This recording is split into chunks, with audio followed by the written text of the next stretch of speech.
कौन है इसमें से चेक करो तुम्हारे इसके कोई है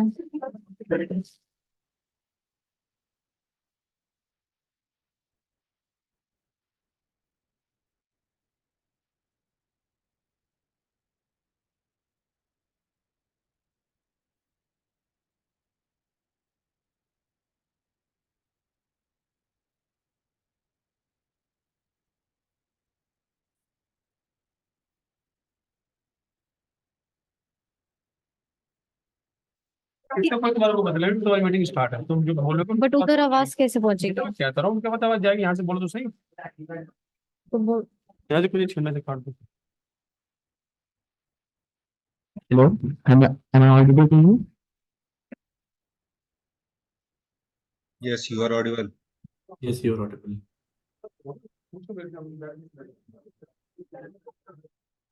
मैं बुला के ला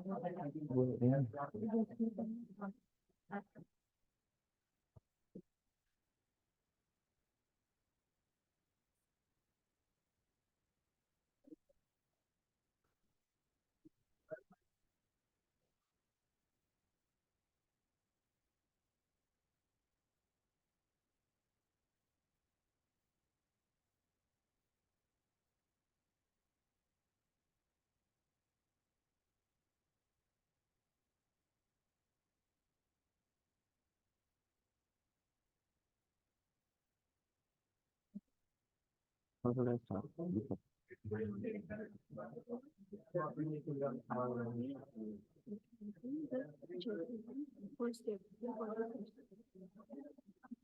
morning. My name is Mohammed Osama, and now I would like to address you to our chairperson, Dr. Vinay Jain. Dr. Vinay Jain is working as an associate professor in operational research at Deen Dayal Upadhyay College, University of Delhi. She has several research paper publications in various reputed national and international journals. Her research areas of interest are analytics, supply chain management, portfolio optimization, and inventory management. She has co-authored in two books titled Optimization Using Linear Programming Through Software and its second edition, which are published in New Age International Limited. She contributed to one chapter on optimal section on risky assets in portfolio using clustering, deep learning, and backend heuristics. Good book entitled Advance and Application in Mathematical Science. Ma'am,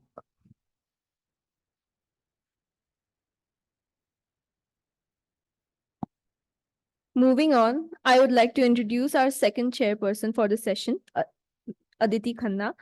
Dr. Aditi Khanna started her academic career with the University of Delhi in 2007. Currently, she is working as an associate professor in the Department of Operational Research at the University of Delhi. Her research interests lie in the areas of inventory and supply chain management, production planning and control, sustainable development. She is a life member of the Operational Research Society of India. She has published several research papers in international journals, including the Journal of Cleaner Production, Business Strategy and the Environment, Management of Environment Quality, Applied Mathematical Modeling, Operational Research, etc. She is a member of the editorial board for Green and Low Carbon Economy, an editorial review board member for Amity Journal of Operations Management, and has served as a guest editor for special issue of Emerging Trends in Inventory, Supply Chain and Reliability Modeling in Yugoslav Journal of Operations Research.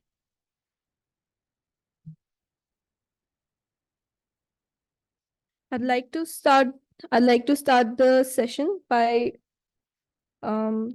presenting paper ID 38, paper name, Impact of mixed reality induced reality congruence in e-commerce on customer engagement, mediation analysis. Authors Pooja Deswal, Pranay Verma, Jasbir Singh.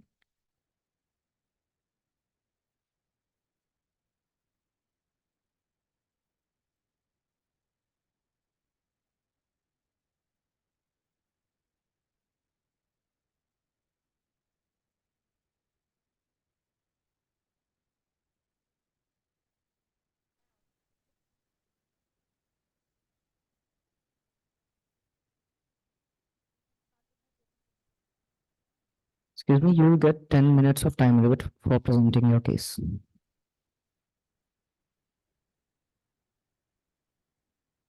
Ma'am, you can unmute yourself.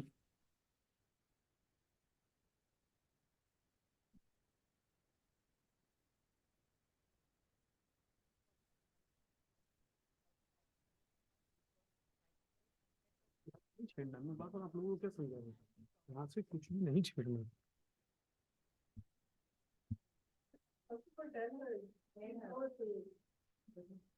Ma'am, you're not audible.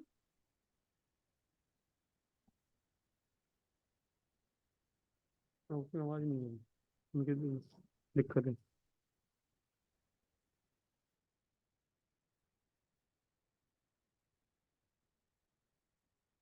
Am I audible now?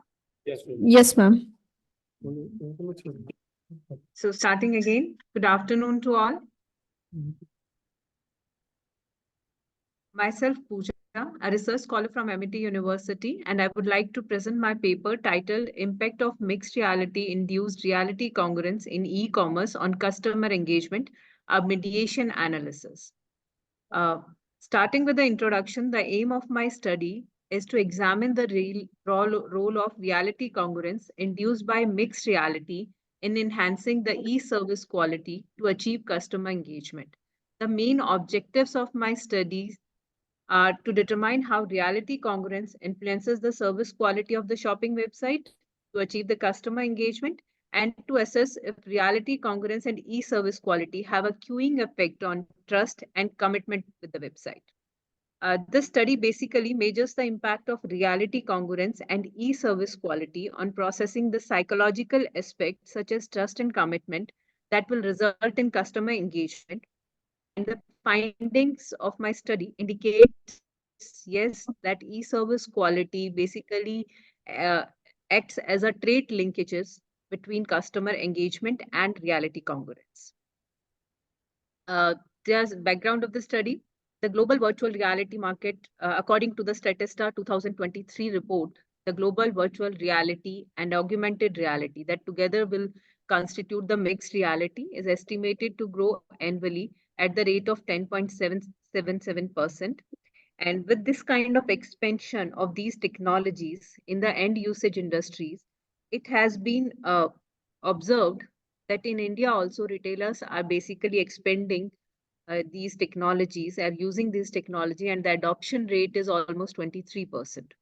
Previous studies on this particular topic, like MR-enabled services, has constructively altered the expertise with the locus of control, engagement, and cognitive satisfaction. It has been quoted by various researchers that reality congruence, or we can say mixed reality enabled services, can enhance customer engagement by different ways. But previous studies were basically our experimental research. But in my study, I'm taking the behavioral aspect of the reality congruence also. And reality congruence, with reality congruence, I mean the reality introduced with the help of mixed reality technologies. Various experimental studies, previous studies has measured the impact of mixed reality on immersion, vividness, interactivity. However, the behavioral implication of this technology still remain unanswered, and this is my research gap for my study. These are the various hypotheses proposed. This is a theoretical model and the conceptual framework of my study. The base model for my study is SOR, that is Stimulus Organization and Response Model. And this is basically, I integrated this model with cognitive affective cognitive model to arrive at a conceptual model to achieve customer engagement through reality congruence. These are my hypotheses of this particular conceptual framework. First hypothesis, reality congruence will positively affect the service quality of an e-commerce website. Reality congruence will positively affect the trust factor and the commitment with the website. E-service quality will positively affect the commitment towards the e-commerce website, and e-service quality will positively affect the trust factor with the website. Commitment of the website will positively affect the customer engagement. Trust with the website will also positively impact the customer engagement. And the mediation hypothesis, that is service quality, mediates the relationship between reality congruence and trust, and reality congruence and commitment. This is the conceptual model. This is the research design. I used structure equation modeling for the quantitative analysis of this hypothesized relationship. This conceptual model was tested with the help of MOS 21 software, and the mediation analysis was conducted using SPSS process macro model 4.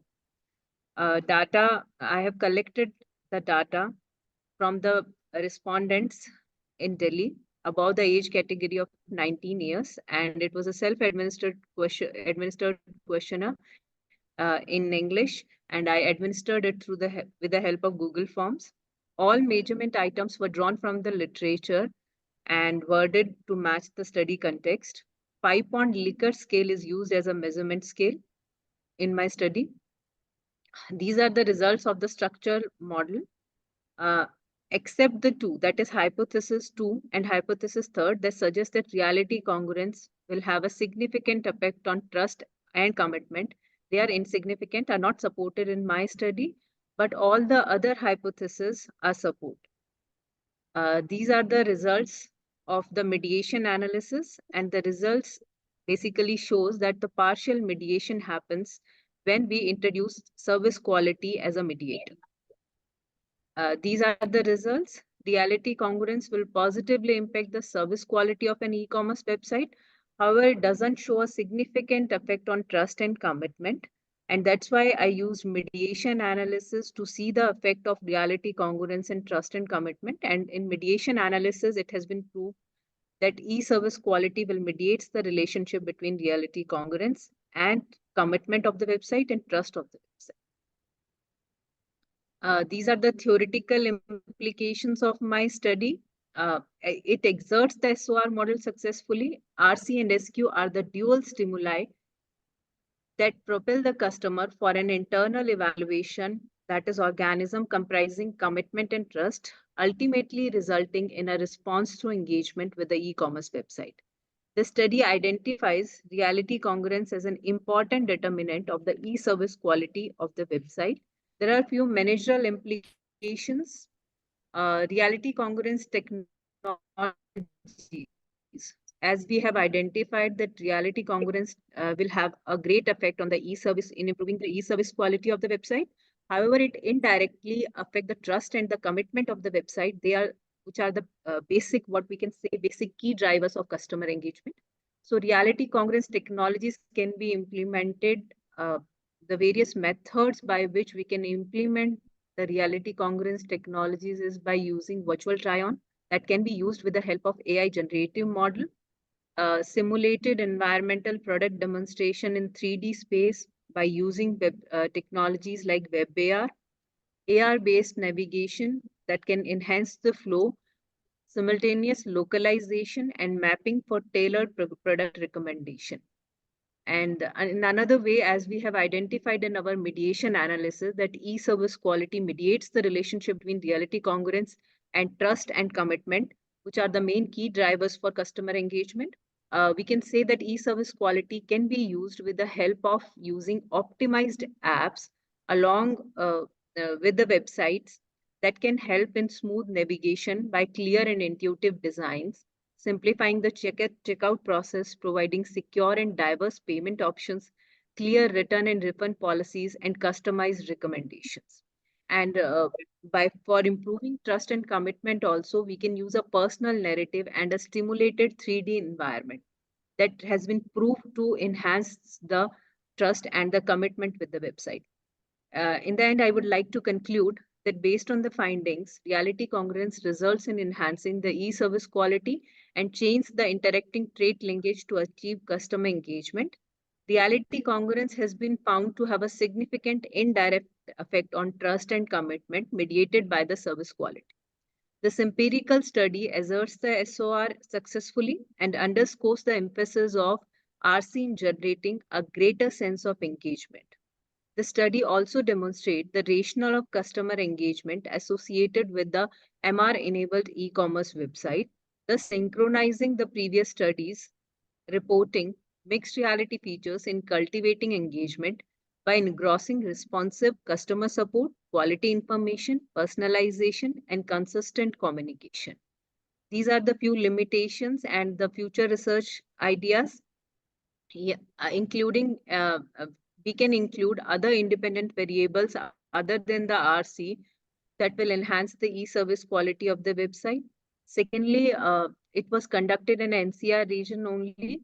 So for generalization, for better generalization, this kind of research should be, the sample should consist some people or some respondents from non-metro cities also.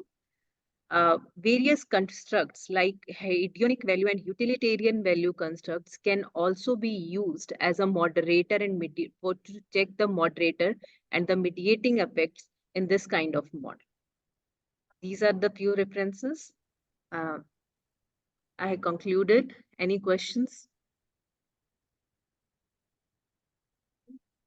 Any questions?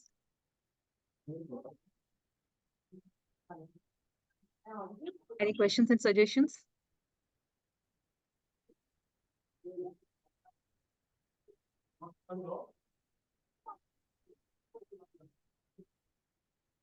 Hello, am I audible? Yeah, sure. Yeah, Miss Pooja, thanks for the presentation. From the audience, any questions from the audience? Okay, the limitation, one of my question was covered in your limitation only. What audience you have covered for this question? So I Then think the study consists of people above 19 years of age. So it's like from 19 to 35, because that is a millennial generation, and these kind of people are mostly using these interactive technologies. So study 80% of the respondents were from the age group of 19 to 35, and the rest 20% were above 35 years of age.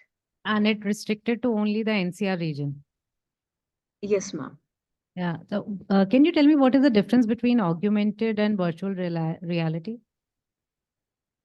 Virtual reality is basically, ma'am, when you have a virtual environment, when you feel virtual environment. I would like to quote one example. If you want to try up some dress or makeup, we can do it virtually without applying it on us.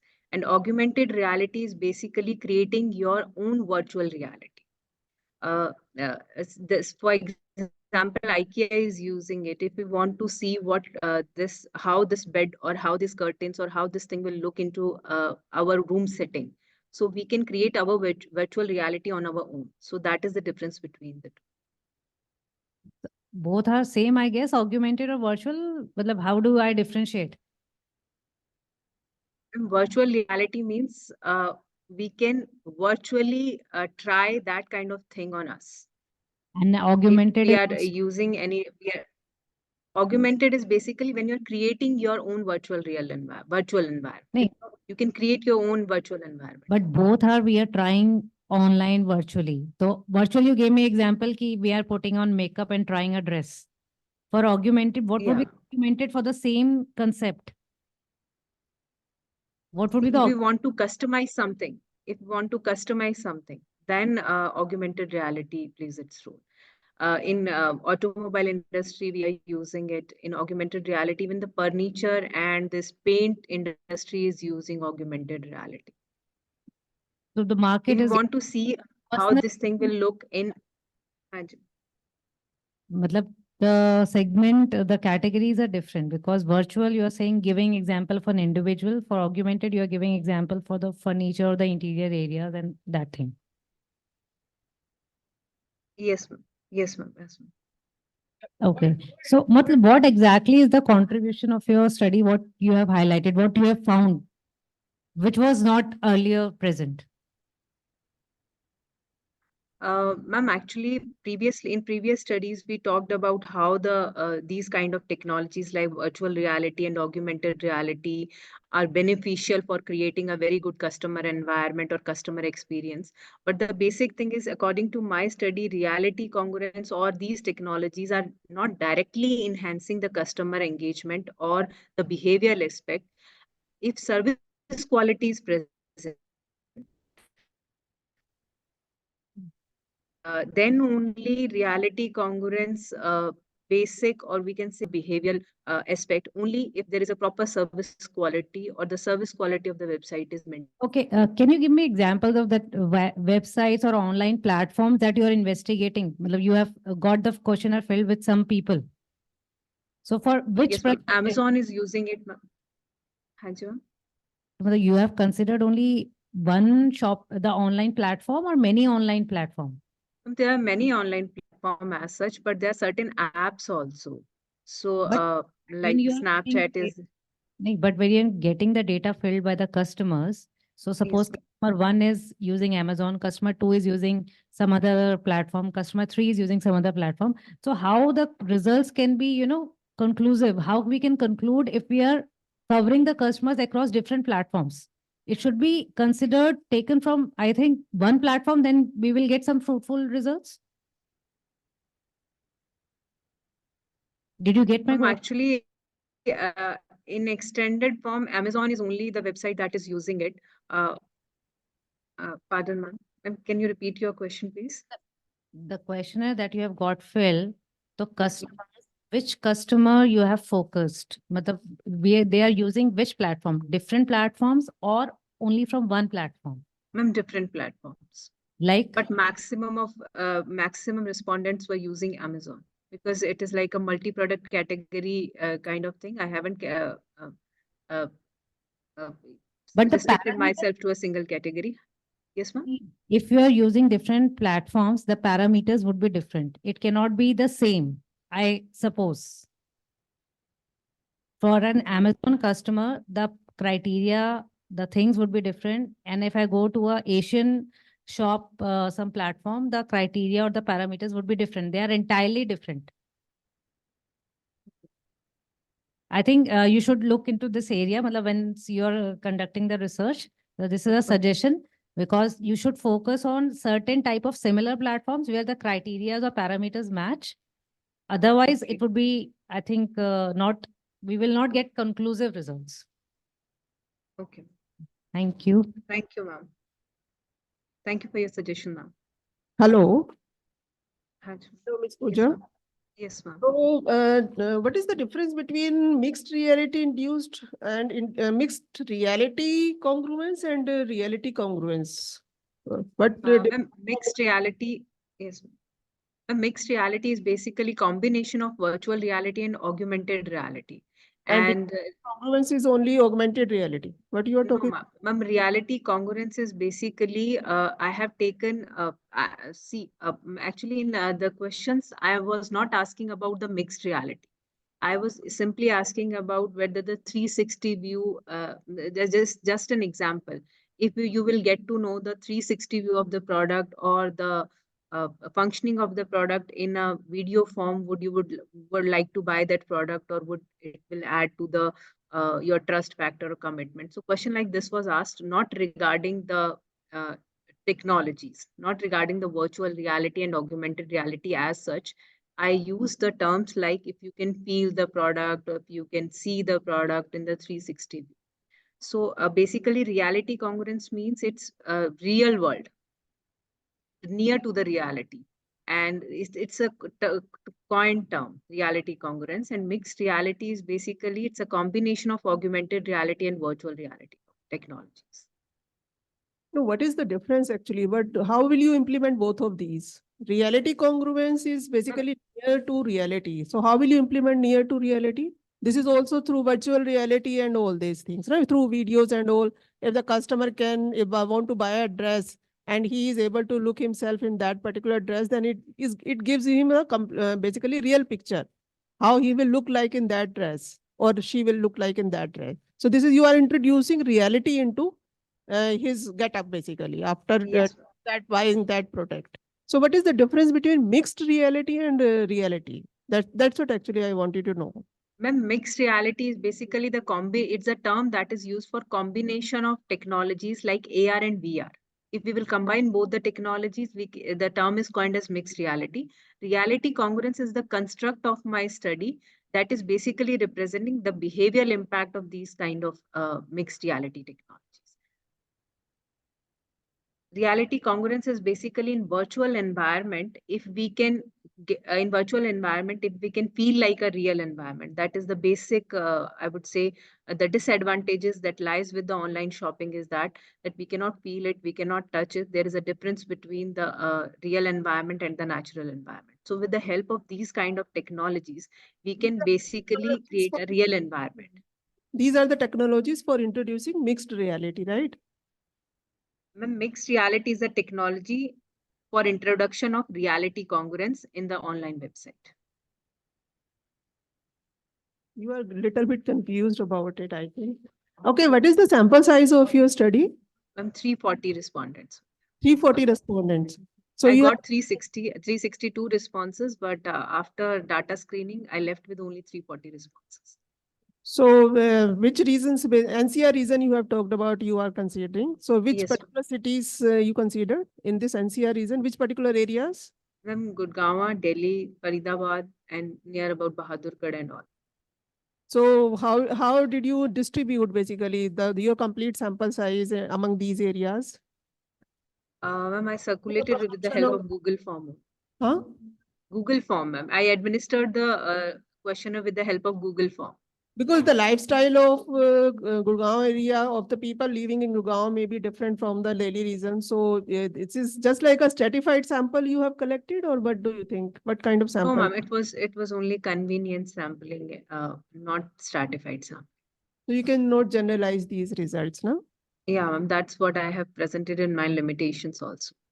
So how do you decide what should be the sample size of your study? There is any theoretical study about it or something? How do you decide about the sample size? Regarding the sample size, previous studies also had almost similar kind of sample size. So 340, I thought 340 will be enough size. So accordingly, you followed those studies and you have collected. Yeah. Response. Yes. Previously, mostly studies were on experimental basis. So only few studies were there on the behavioral impact of these kind of technologies. Mostly the studies were experimental studies in this domain. Okay. Thank you. Thank you,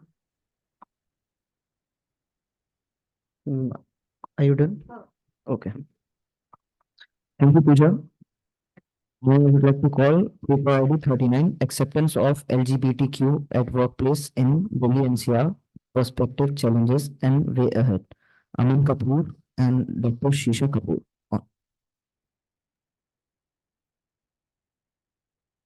Good afternoon, everyone. Am I audible? Yes, so you are audible, and so you have 8 minutes to present your case. Okay.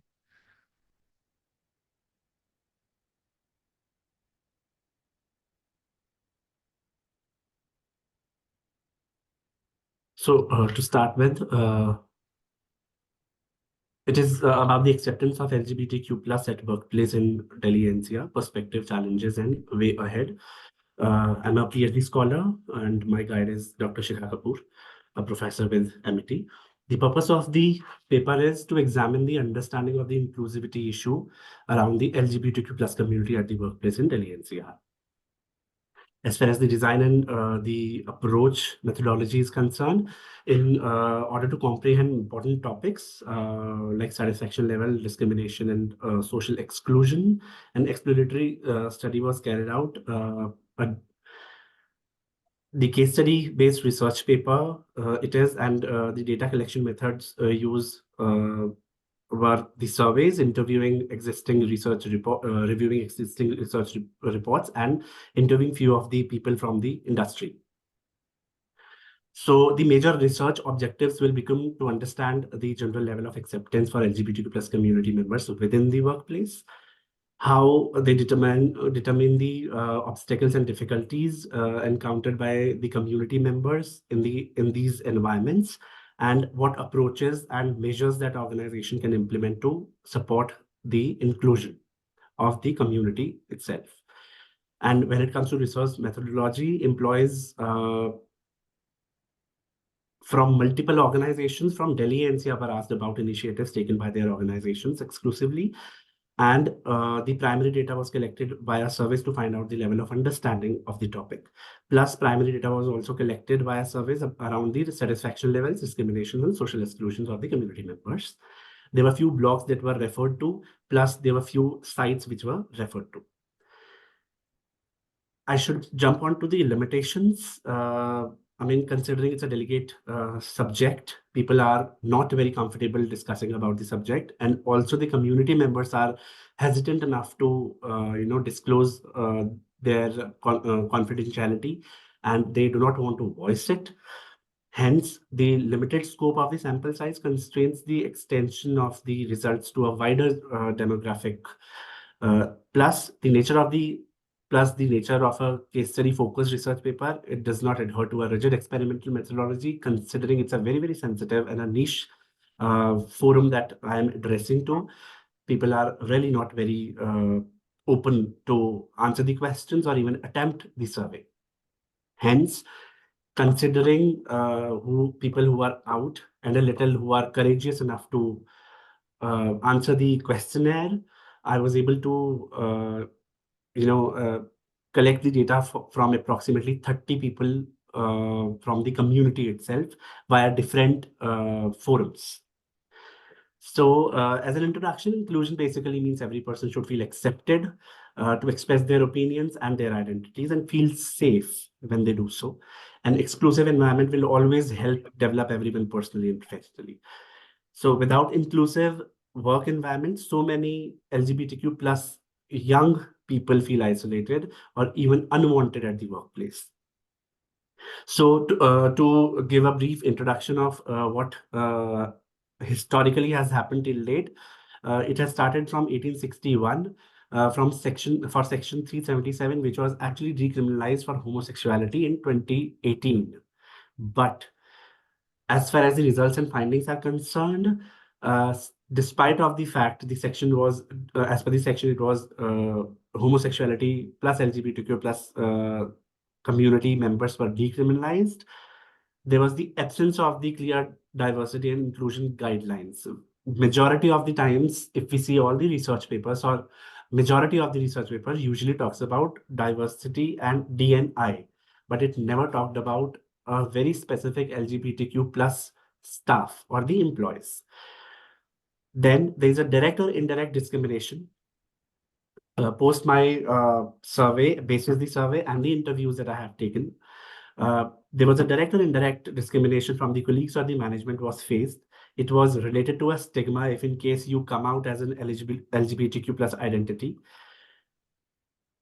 Inclusive policies are missing in the corporates and organizations. For example, recognizing same-sex partnership or providing relevant self-benefits. Relevant health benefits are not part of the health plans.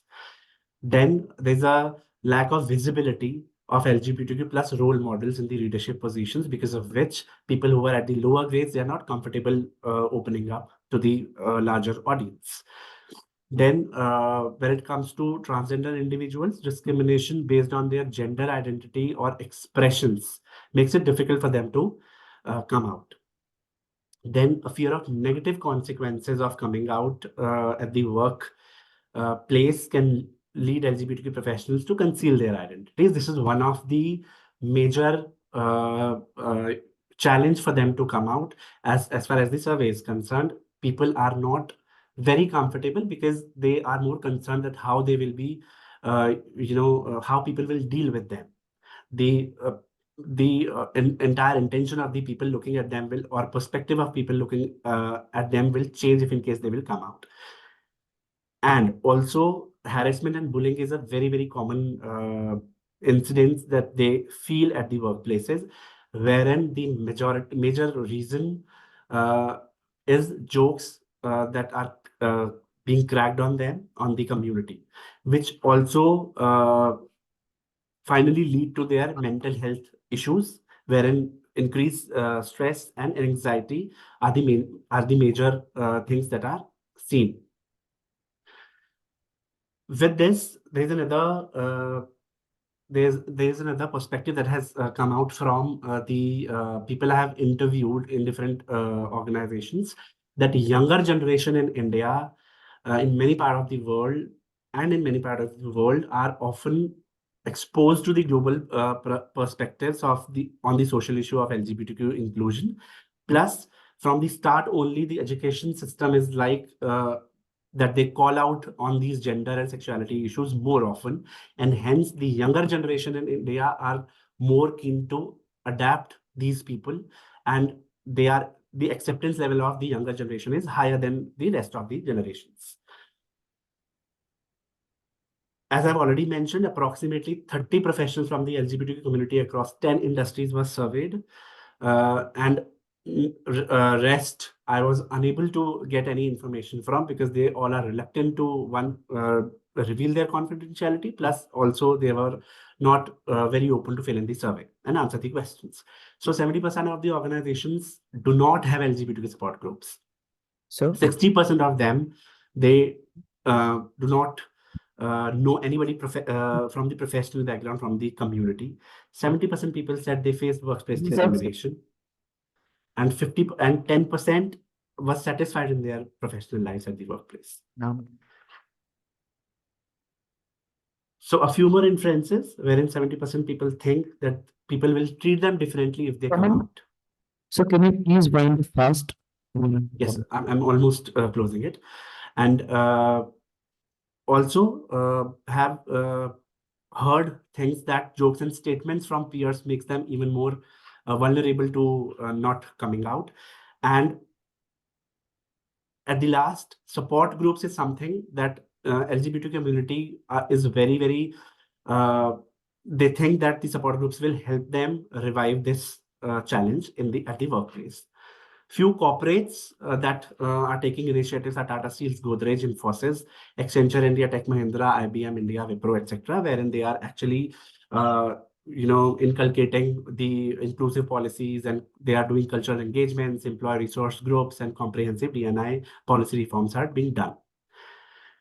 So this was the review of literature from wherein I have seen the information that majority of the things are discussed on the D&I, but less discussions are done on the specific community of LGBTQ. So with this, I am done, and I'm open for questions and suggestions and improvements, if any. Thank you, Dr. Aman. Hello. Yes, ma'am. We have chosen a very niche area. Nobody basically talks about LGBT community, and you have talked about it. So do you think in our Indian society, this LGBTQ community is recognizable? Do we recognize these communities? I think in Indian government has also not recognized these communities in India. Yeah, that is the challenge, ma'am. Despite of the fact, If in our society these communities do not exist, then how you can think Exactly. about giving them space in education system or something, I think, in job and industries and all? Yeah, exactly, ma'am. So basically, despite of the fact this has been decriminalized in 2018, people actually, if we see the history and post the decriminalization, there have been many initiatives taken by the industries, wherein they have made the inclusive policies.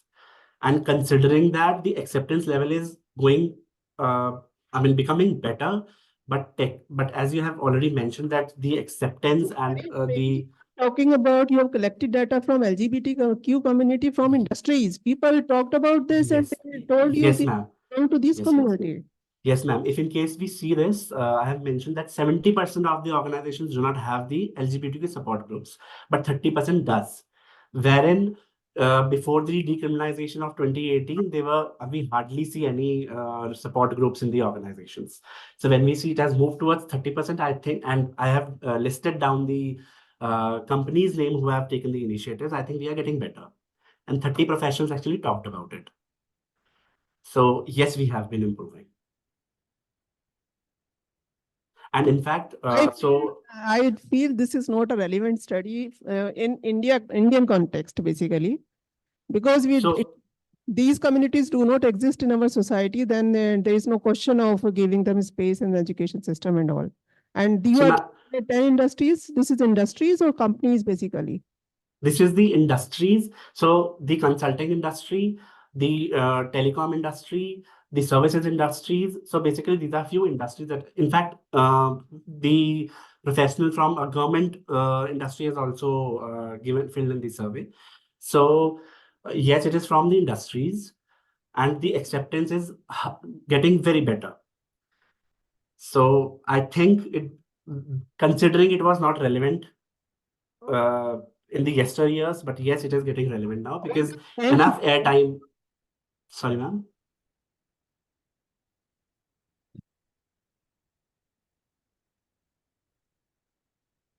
Okay, sir.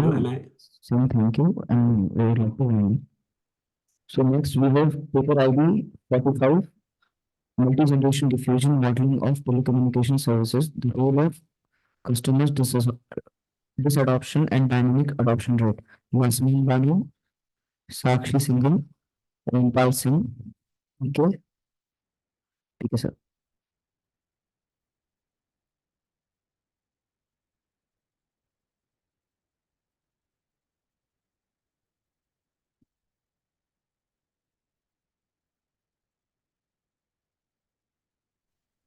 So, am I audible? Yes, ma'am, you are audible. Okay. So, good afternoon, everyone. I am Yasmin Banu, a PhD scholar. A PhD scholar in the Department of Operational Research, University of Delhi, under the supervision of Professor Rompal Singh. Today, I am here to present my research topic entitled Multi-Generation Diffusion of Telecommunication Service, the Role of Customer Disadoption and Dynamic Adoption Rate.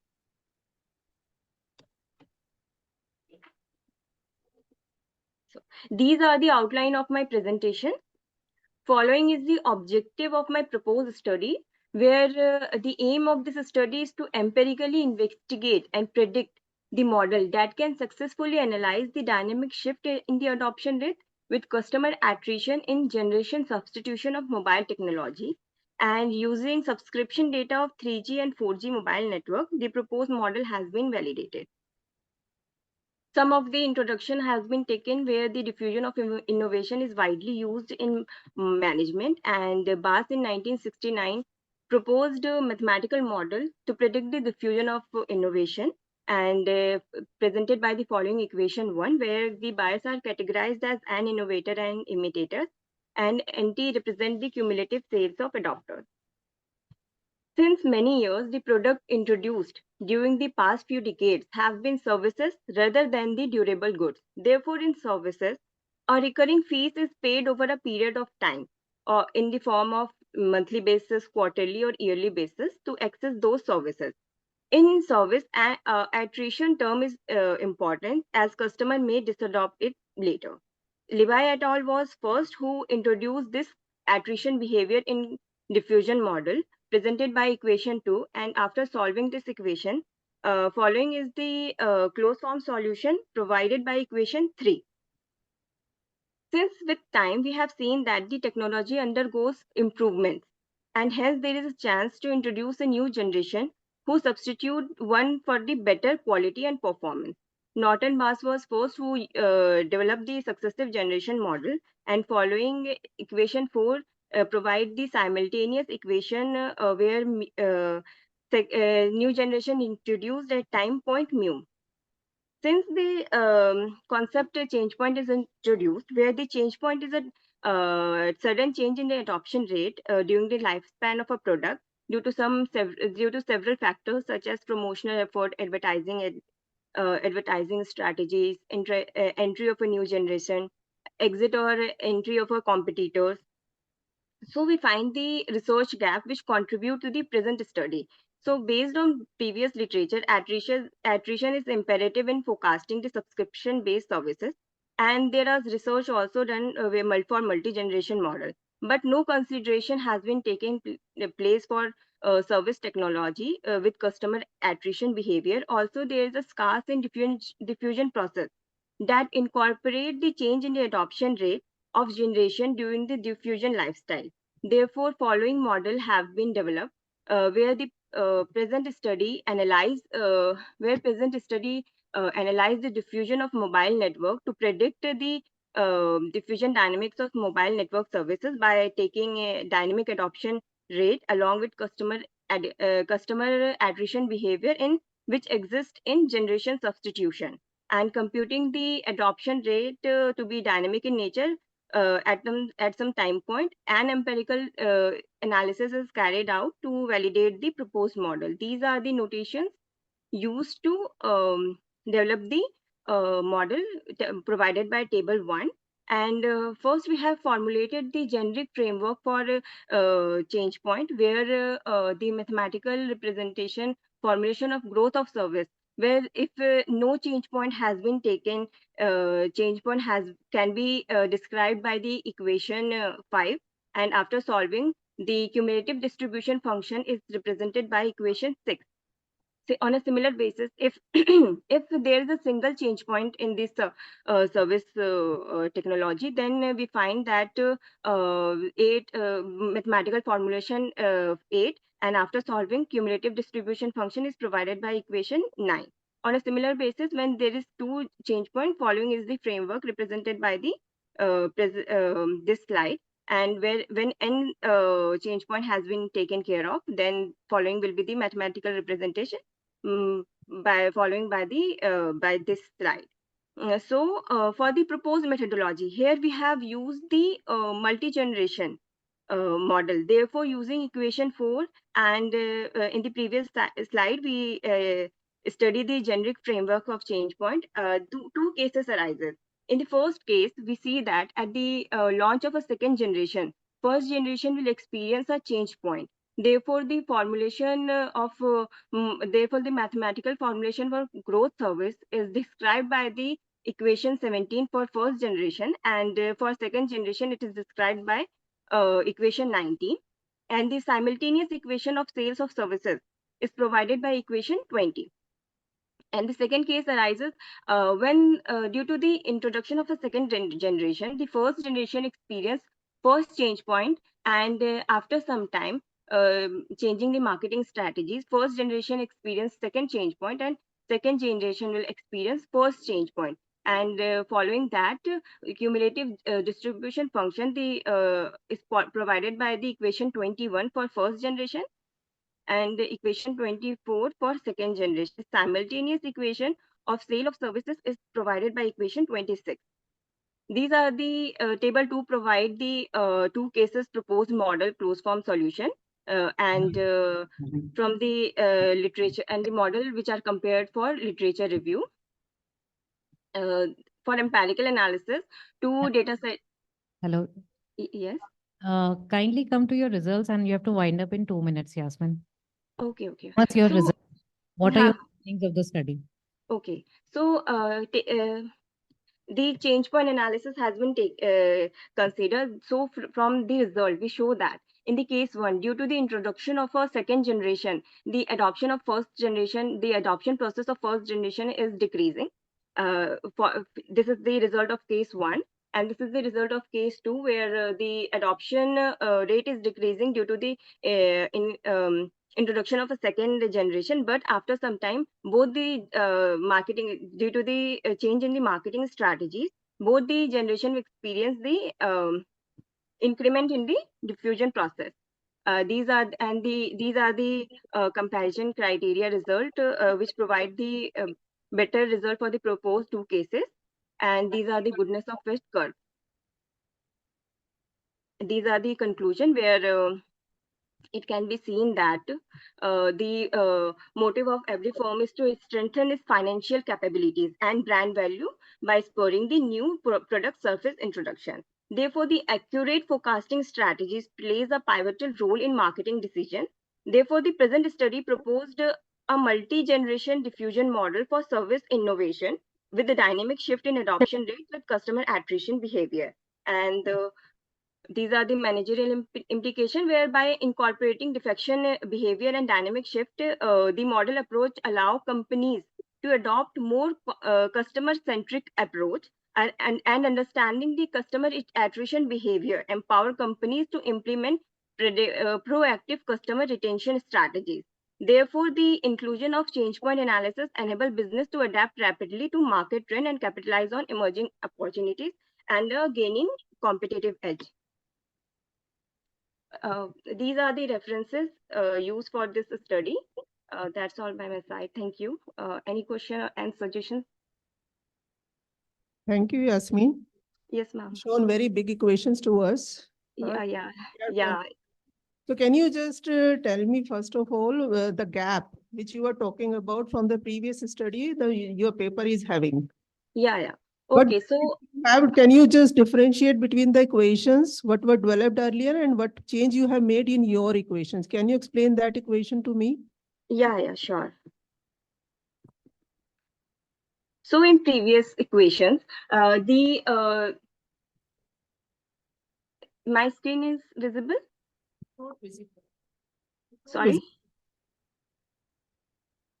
Your screen is not visible.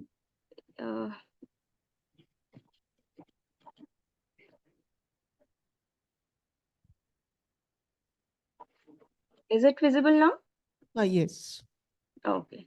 So, ma'am, previously it was seen that only multi-generation has been taken place for product, not for service, where the attrition has been considered. Okay. And in later on, we have seen that the change point in the adoption process also identified. Therefore, considering those attrition behavior and change point in the diffusion model, the modeling of the multi-generation has been taken place. Change point. Yes, ma'am. What is change point? The change point is a time point where the adoption rate is increasing or decreasing. Okay. So if you include the service also, Yes. then how your equation is changing? Here we have included the attrition rate. So attrition is basically in service. There is a chance that person don't like that service and may disadopt it later, because in service we have seen that a recurring fees is used in a basis of monthly basis, quarterly or yearly basis. So like service, Airtel service or another network you want to adopt, in that case, there will be a change, attrition rate from the. So Yes, this ma'am. you are talking about, you have basically made a difference into it. Sorry, I didn't get. What's the difference you have made from the previous in the previous research? So here we have taken the change point consideration in the adoption process, and in that we have used it in different multi-generation services. Okay. How you have solved these models? These are the differential equation, and using the mathematical differential equation, we have solved it. And how you have solved it? Differential equations were solvable. Yeah, this is solvable, and this is the closed form solution. Okay, closed form solution, but you are showing some other results, no? Numerical data also you took it, or just you have solved these? No, numerical data also have taken it. From where? From Ericsson website. 3G and 4G dataset. Ericsson website only? Yes, ma'am. No other service? No other service. Ericsson website, 3G and 4G dataset, mobile network. Okay. So which software you used to solve? Okay, you have closed form solutions, so you put your everything over here and Yeah. SAS software. Stat software you have used for SAS. getting. SAS.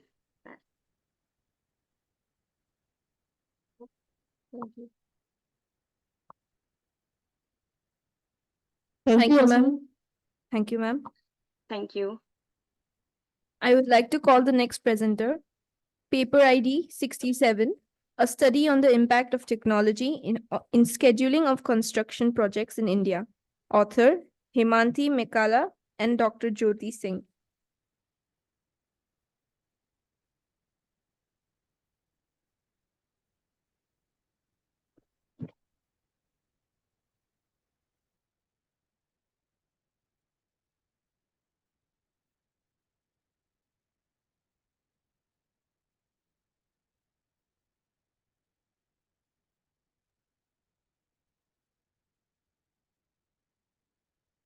Good afternoon, ma'am. Am I audible?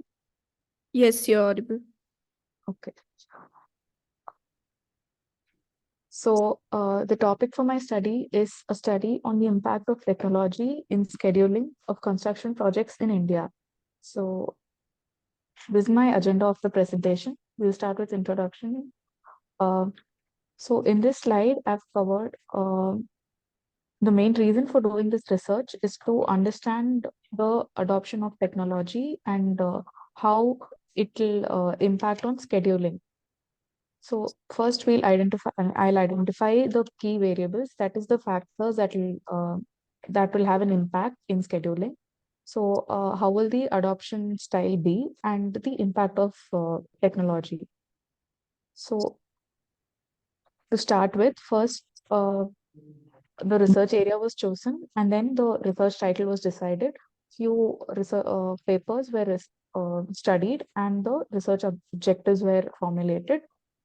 So based on the research gaps, a questionnaire was prepared for data collection, and finally the uh, data was analyzed and presented.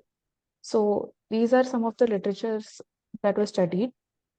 So in the first paper, it spoke about critical path method and critical path method in combination with in combination with buffer management and critical chain critical path management. So and also it spoke about the uncertainties and resource constraints.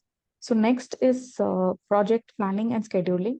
So in that paper, it spoke about the involvement of risk management and how it impacts project scheduling. So the next paper was factors influencing construction project scheduling. So in that paper, the variables, that is the factors that will have an impact on the schedule were studied. So in the next paper, on-time on-time delivery, budget delivery, and other parameters were studied. So another paper spoke about the two most common project scheduling softwares, MS Project and Primavera, and how can they be used for project planning. Sorry. So the research gaps in each of the paper was the first paper spoke about only only in context to Indian construction projects, and it did not speak about the barriers and challenges. So the next was about why scheduling, what were the skills that were lagging for effective scheduling, and the importance of stakeholder. So another paper was about identifying the variables, so the tools and techniques in scheduling, and again the softwares, and also about the integration of other project management software. So after seeing the research gaps, these are the objectives that have been taken for the study. So the factors that will be influencing the technology, the adoption of technology for project scheduling and planning were to be studied. The adoption style, that is how the adoption can be done, what are the barriers they are facing. Then to understand how technology will affect or will have an impact, if it's positive or negative. So while doing the data collection, the major focus areas were about understanding the challenges, the current challenges, and the barriers that they had in adopting a software or a technology, and the benefits. So what are the perceived benefits they will have, and which are the areas there will be a positive impact in software adoption, and how poor planning or scheduling, how much is the impact of poor planning and scheduling in project delays, and also the knowledge of software in a construction firm. So interest to learn and the current status of project planning. So the respondents were very limited. So these are the demographics of the respondents. So majority of the respondents were into site working as civil engineers, and the others were project managers. So most of them, as you can see, were experienced with experienced. So to address one of the objective, delay in project completion was seen as a major reason for was seen as a major challenge in poor planning. So now the factors that uh, that will be addressed by adopting scheduling software are represented here. So to start with, organizational project related factors like the project size, the complexity of the project, and cultural factors like the organization itself. So what is the style of the organization, and lack of specialization means the presence of any particular planning team. So integration with, so the next is technology. So technology means their how comfortable they are in adopting, and how the software can be integrated with other systems, the affordability of the software, then the attitude or behavioral. So again, since the software has to be used in the organization, there is an issue with data privacy also, and the stakeholders must be understanding to adopt the software. So other factors like the general literacy of the software, and government regulations, which will differ according to the project. So these are the positive impact that adoption of scheduling software will have. Any issues will be proactively solved, like delays or any vendor related issues or client related issues, and also better resource utilization can be done with scheduling softwares, and better communication, resource planning, decision making. So delays can be avoided, and cost of rework and other delays can also be cut. So to conclude, even though there was a knowledge of most of the project planning software like MSP and Primavera, there are there is no integration of other project management software. So that will also be taken for future studies. And currently, they are satisfied with the use, but ad more advancements can be done.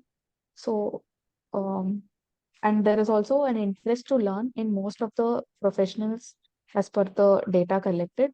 So that mode of learning was also known. So the future area of study is planned to take under these categories, like what will be the value and cost effectiveness in using a software, planning and scheduling software, and the unique features that will attract users, and also integration of other project management tools. So that's it. Thank you. Thank you, Manti. Yes, ma'am.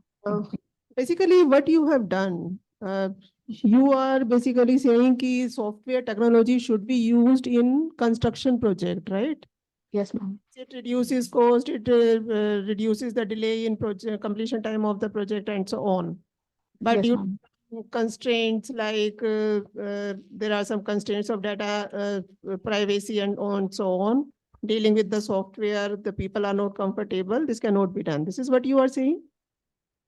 Yes, ma'am. Actually, currently in most of the construction projects with my previous experience and internship and all, most of the construction firms currently use only MS Project, or they are still using Microsoft Excel or manual scheduling techniques. So I'm focusing on Manually, it's not possible at all to deal with the construction project. You know, hundreds manually, of ma'am, as in for Sorry, ma'am, for smaller size projects, there is not a particular schedule that is being done. So I'm focusing on the importance of scheduling of projects and how technology, the advanced technological tools can be helpful.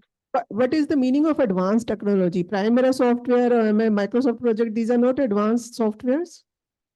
And they Software. are other. This is a very questionable thing over here. Without using any software, it is not possible to plan for the construction of any particular type of product. Yes, ma'am. So You cannot in doing construction without, first of all, doing the planning through softwares. Hundreds of activities are there. There is a need to draw the network to find out the relationship between them.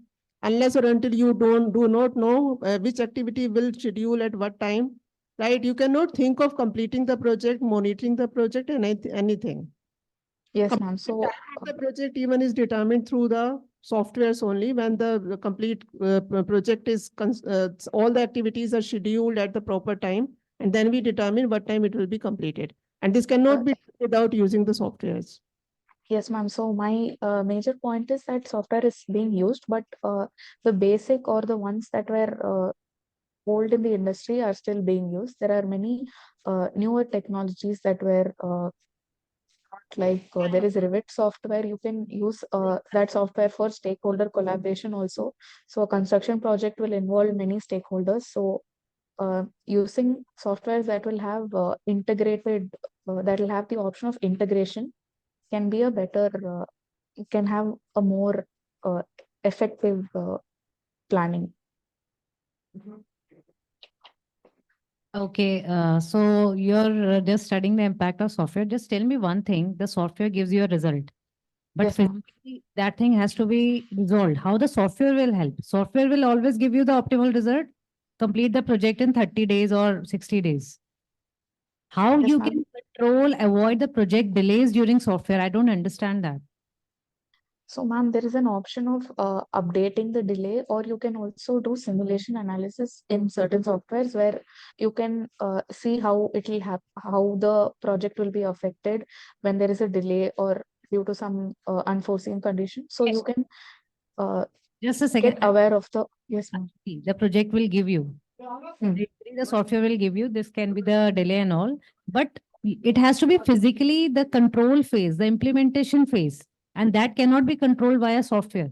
You can just get the information, but the labor has to do the work or the personnel has to do the work. Yes, ma'am. So, in the project life cycle, execution is very important, but during execution, the project schedule also has to be updated, right? So, I'm talking about how the updation work, how the monitoring and control part of a schedule can also happen. Okay. Okay. Thank you. Okay, thank you. Thank you, ma'am. Now I would like to call the next presenter. Paper ID 3, a bibliometric analysis of social media use for personal learning outcomes using BiblioShiny and VOS Viewer.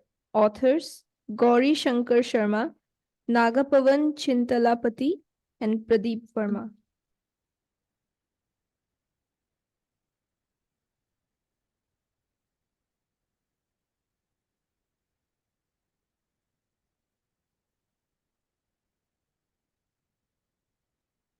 They are not joined online. Calling the next presenter, paper ID 58, analyzing critical success factors and key performance indicators in affordable housing project. Author Kuna Sri Sai Venkat.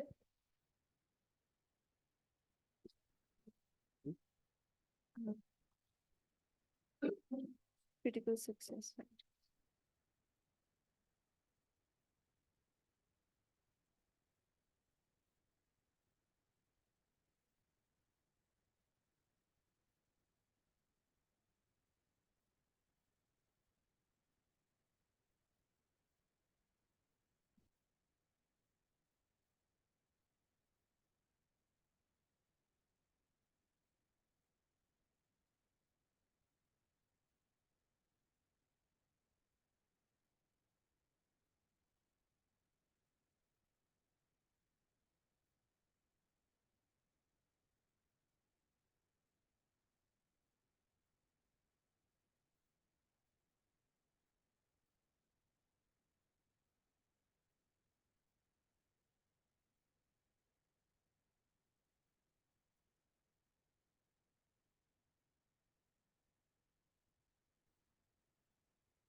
Good afternoon, ma'am.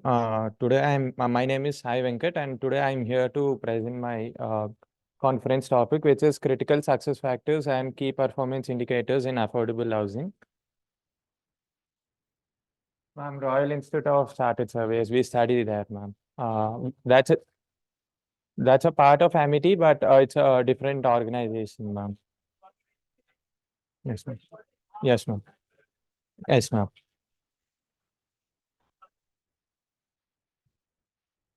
So this is my abstract. So coming to the critical success factors, here we will be determining what factors are those which affect critically for the success of any housing project, specifically the affordable housing, and what are the key performance indicators that would be helping them to gain the success. So we are specifically, we have done the analysis only for the NCR region of Delhi.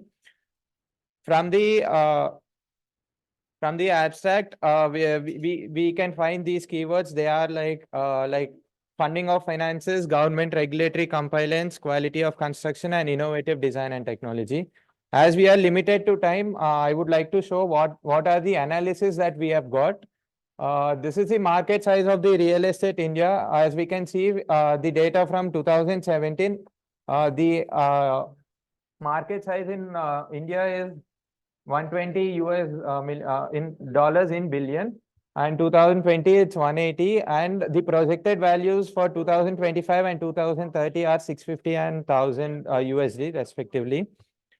So from the literature reviews, few key points that we have observed are financial resources and key performance indicators, government regulatory compliance, quality of construction with respect to key KPIs, innovation, design and technology, affordability and accessibility, and KPIs and housing projects. So related to our research domain, we have observed these factors are those which are affecting. So this is derived from the literature review. And as a part of our research, we have had a sample size of 234. We have used clustering sampling. Total number of sites that we have included are 12. They belong to the NCR region. From the data analysis, like the profile of the respondents, we want to figure it out. They are predominantly 68% of them are male, and the other 32% are female. And their positions are mid-level management. Up to 57% of the respondents are mid-level management, followed by 34% are high-level management, and the remaining minute percentage is of the low-level management. So I would like to focus on these factors that we have found out that are affecting the success and KPIs. Ma'am, cluster analysis is merging, like we would give the respondents the data that for what we are looking at, and we will gain all the respondents' data and merge all of them, and we have used structural elemental modeling analysis. From the gain data, for example, if the data is of 20 or 25 aspects we have obtained, out of which we would be figuring out 5 to 6 points for the overall 25 respondents. Yes, ma'am. Like we have combined all the results and we have got. We have made a Google form in which we thought these factors would be affecting. These are the factors that we have asked in terms of success factors. Ma'am, these are the questions which we have kept in the Google form sheet. Ma'am, we have obtained it from the literature review, ma'am. Yes, ma'am. Sampling size is 234 people. And those were mid-level management, 57% of the people were from the mid-level management of the construction site. And, yes, ma'am. Ma'am, in the project, obviously, mid-level management and high-level management people would be there. As in the project manager, the general manager, who would be visiting the site, construction site. From them, we have obtained these data.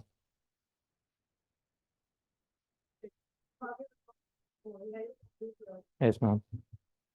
So these are the questions that we have asked them. Ma'am, 23. 5, ma'am. Quality of construction, innovative design and technology, affordability and accessibility, KPI, and success of affordability. Yes, ma'am. Like we have, yes, ma'am. So that factor analysis we have provided here. Ma'am, from that, what we could conclude from the analysis is that managerial implications and scope of the affordable housing and like what are the limitations that are there. We have found out few important aspects, that is like funding of finance, managerial implications are a major role in the affordable housing, that these would be the critical success factors for any project in India, ma'am.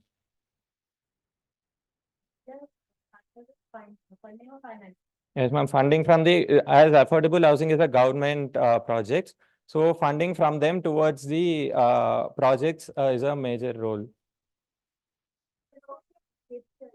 Yes, ma'am. Ma'am, KPIs are this FMGC, QOC, IDT, and ANA are obtained from this, ma'am. QC is quality of construction. IDT is innovative design and technology. Then AA is affordability and accessibility. So these few things were obtained from that data. And we have done the factored analysis with the help of our guide. And then we have obtained that these 46.2%, 41.4% are the given percentage, like we have obtained those percentages, from which we felt that by doing this analysis, these are affecting the success of the affordable housing. We have mentioned that also, ma'am. Ma'am, all the 5 aspects, ma'am. These 5, yes, ma'am, these 5 aspects are important. Like we have received around 18 to 19 aspects from the literature review.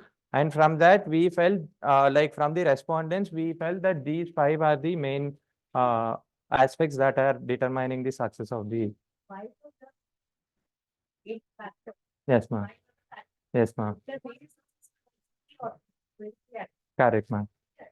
That factor is fine. That is already present in literature. So what is your contribution? Ma'am, that we have found that the this much percentage is having the implication. What is the percentage? Ma'am, from the data, like we can find that 46.2 is from the F&M, which is finance, ma'am. Finance from the government institution. 46% of the overall impact from like from the respondents, financial matter. Next to 41.4, ma'am, that is government regulatory compliances. Then we have 39.8, that is quality of construction, ma'am. Ma'am, from the data received from the respondents, we have got this, ma'am. How can it exceed 100? Ma'am? How can it exceed 100? Ma'am, for example, yes, ma'am. Ma'am, if we have 5 metrics and we give it to 20 or 30 people, what they would feel, which out of them. Yes, ma'am. So if you are taking 5, then it will be for 500. It is not for 100.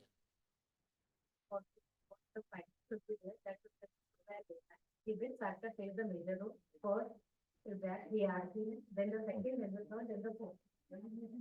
So you mean to say that only for 100%, we'll have to make all the factors so that the total would be for 100%. Okay. And Yes, ma'am. Thank you.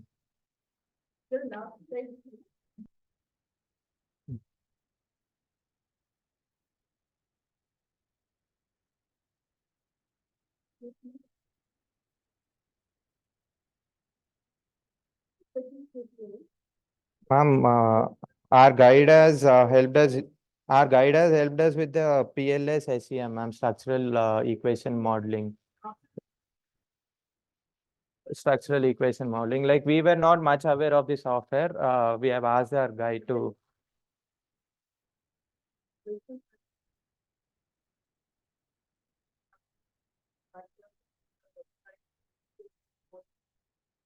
Yes, ma'am. Success of affordable housing projects.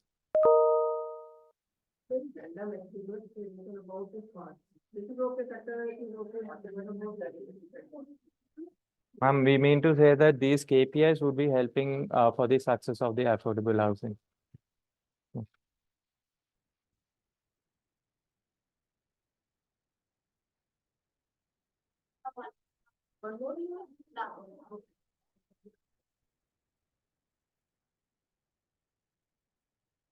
Paper ID 59.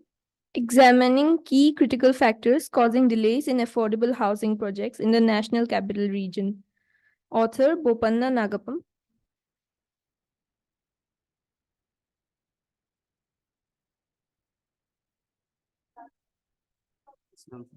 इसी में ही ये वाली नागपुर वाली मुझे present करना है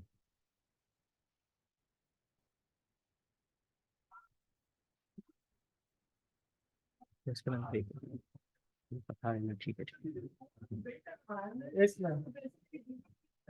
Yes, ma'am. Construction product management and quality survey.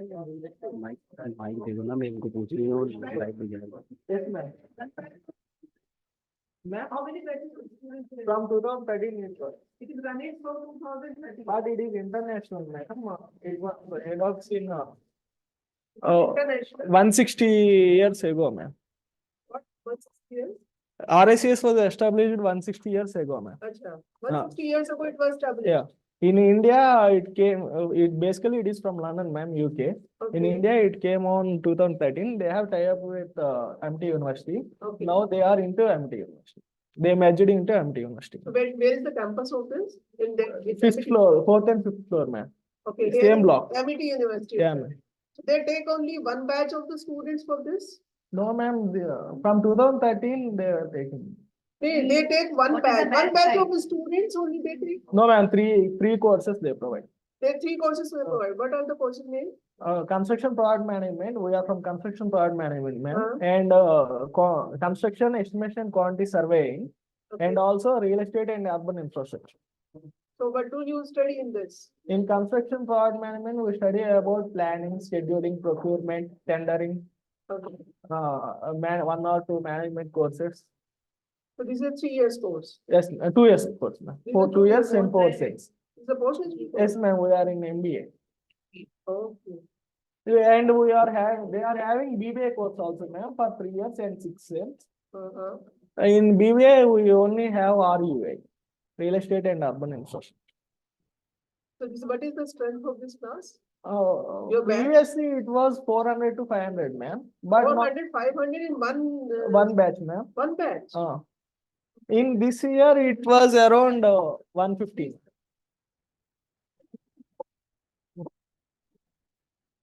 I was just asking them, what is this risk school of built environment? Ricks, ma'am. The school of built environment, they are talking about construction project and all, no? Only when, so what is this? Huh? Now, where this is what actually I was asking about. Just Last one, yes, sir.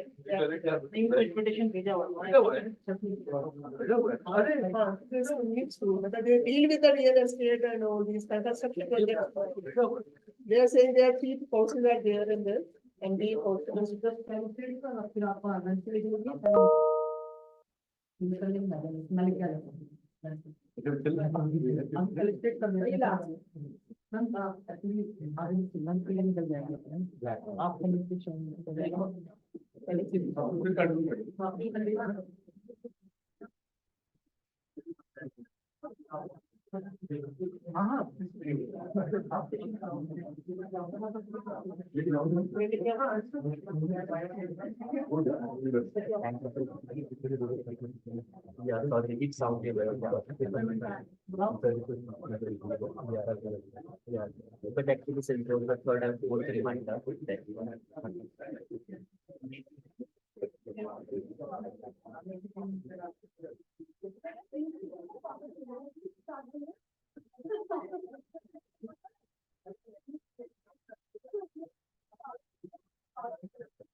Shall I start, ma'am?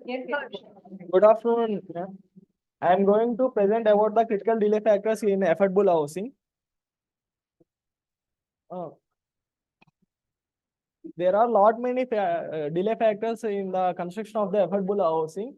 I identified the critical delay factors from my analysis. I have taken 202 samples from the 4 to 5 construction sites in Delhi NCR region. From that, I got 32 factors, delay factors through meta-analysis. And after that, I with the help of my guide data analyzed using the SPSS 25. From that, I have got 8 critical delay factors. From that, PLS SEM research identified the main 4 critical delay factors. They are regulatory difficulties, labor management, financial challenges, and infrastructure development. Keywords are delay, poor planning, labor management, and infrastructure development utilities. Introduction. From the different research papers, I have taken the 32 critical delay factors. From that, I derived the critical delay factors by using PLS, SEM, and SPSS 25 softwares. You have already taken from the existing literature the 32 factors. No, ma'am. From the meta-analysis, I identified 32 delay factors. From that, I derived 8 delay factors by using SPSS. They are To identify the 32 factors. First of all, you have taken 32 attributes. from the literature review. I studied. I went through many papers, ma'am. From them, You identified your. You collected the data factors you had taken from the last papers, no? But you didn't collected the data from the site. Yes, ma'am. From the literature, you have collected the data or from the site? Both, ma'am. Factors he has taken from literature review and data he has collected from site. Primarily 32 factors, ma'am. After I derived 8 critical delay factors, ma'am. I made a Google form and sent to the sites. Yes, ma'am. Regulatory hurdles are taken from the research study by Gupta and Sharma 2017, and land acquisition was taken from Padel and Singh. Financial constraints was taken from Ahmed and Khan. Construction and labor issues was taken from Wang 2021. Main objective of this research is to identify the critical factors causing delays in affordable housing project in the NCR region. I made the questionnaire with the 29 questions, ma'am, and I sent it to the 202 participants with the scale of rating 1 to 5. I have received the 20.3% of findings from the age group less than 28 and 21.8% from the age group 28 to 35 years, 18.31 from the 35 to 42 years age group, and 47.52% of graduates. The demographic details come to the attributes, the main factors. These are the statements, ma'am. 29 statements, and factors are regulatory and permission process, land acquisition and zoning challenges, construction and labor challenges. For this, factor loading is 0.185 to 0.81, ma'am. And financing and funding issues, infrastructure development and utilities, changing economic conditions, SCM disruption, supply chain management, SCM, labor shortages and skilled workforce, critical delay factors. For this, we found a factor loading, percentage of various and composite reliability and average variance extra actual from the PLS SCM analysis software, ma'am. These are the factor analysis is done by PLS, SCM software. Yes, ma'am. Factor analysis. Yes. Yeah, SPSS. Both, ma'am. Both से नहीं हुआ है. My- SPSS से factor analysis होती है, then it is confirmatory analysis done through SCM. Yes, ma'am. Ma'am, we are not that much pro in software, ma'am. My faculty guide helped in the analysis, ma'am. And factor loading, the 0.791, these are the factor loading, ma'am. And these are the 0.055, they are the beta values. Beta values should You be, don't operate software. Faculty does it for you. ma'am. You don't operate the software. Faculty does it for you only. Faculty helped. You should know how to operate the software. And what are the results you are getting? What is the meaning of these results? At least you should know about all this. They don't teach you these things.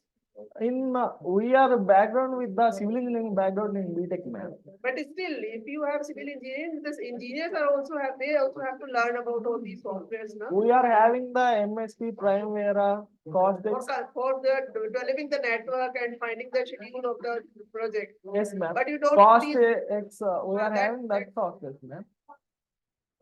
We don't use the SPSS. The final result. What is the final major factor? Infrastructure development, regulatory issues, funding issues, and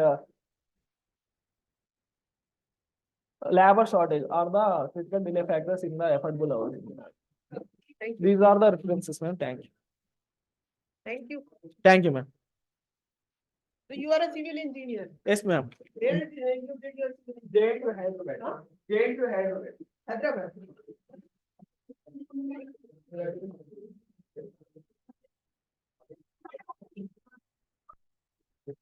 So they take CAT score for MBA. In order to get admission in MBA, they take CAT score. Kind of score they get. They will take an exam and They have their own separate exam. and interview. Then they will see the marks. Because you will take and. Thank you, ma'am.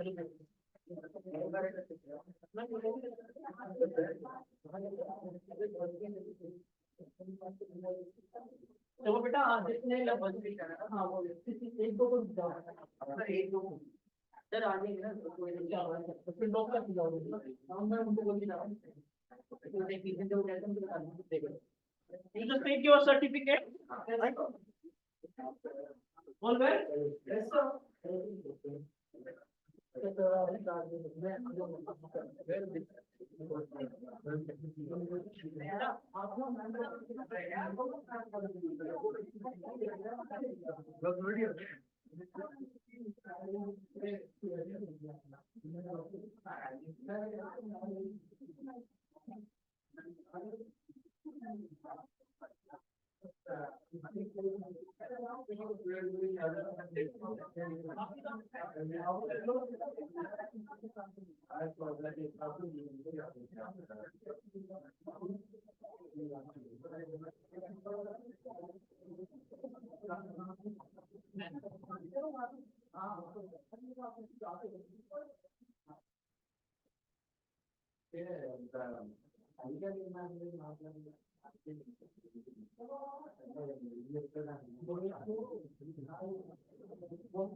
Session कितने बजे से? 3 बजे से बेटा start हो गई, ठीक है ना?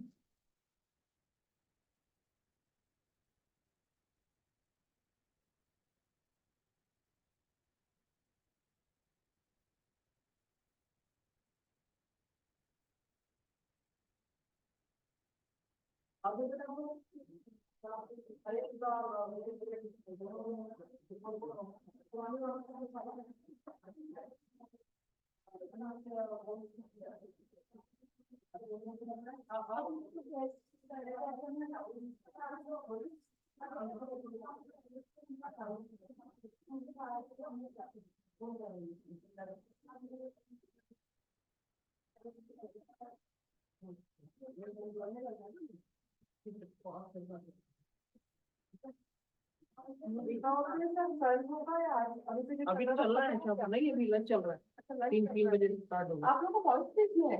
हॉल सीट तो वो हमारा आई लोग में कॉन्फ्रेंस चल रही है, आई इंग्लिश के नाम से, तो उसका नेक्स्ट काम है हमारा हॉल सीट। तो ये अभी शाम तक चलेगा? अभी तो चलेगा, अभी तो चल रहा है, 6 तो नहीं, 5:30 तो बजेंगे।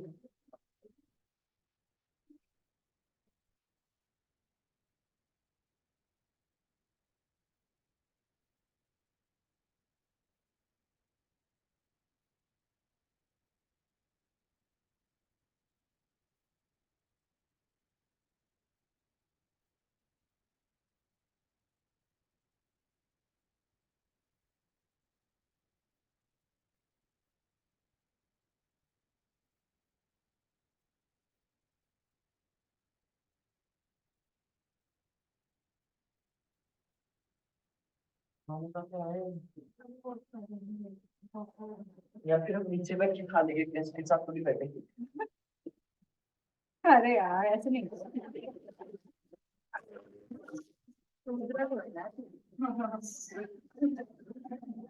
Oh, sorry. रखा अपने आप पे। अब मैंने स्कॉर्ट करा था गेस्ट को। क्या? से बात क्या? करने से बात करी कि आर यू वेज और अरे वही दिन आप फ्रेंड मुझे ना वो क्या गई थी, सबके लिए गई थी वो। अभी आप लोगों को कुछ नहीं मिला फिर तो कैसा करोगे सर? आप लोग रजिस्ट्रेशन के हो सारे? सर ये फोटोग्राफी क्या एमओसी में आप ही करोगे, कोई और करेगा? अभी ये वाले में इसमें मैं करूंगा, ये वाले में। तो बेटा आपको लंच का लेकर के आना, जाओ जल्दी जाओ, जाओ भागो जल्दी।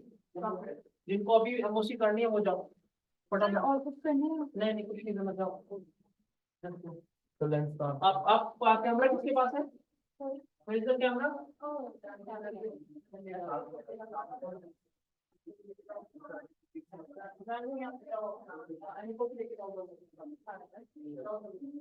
फटाफट से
अब बैठ जाइए इधर पे इधर भी।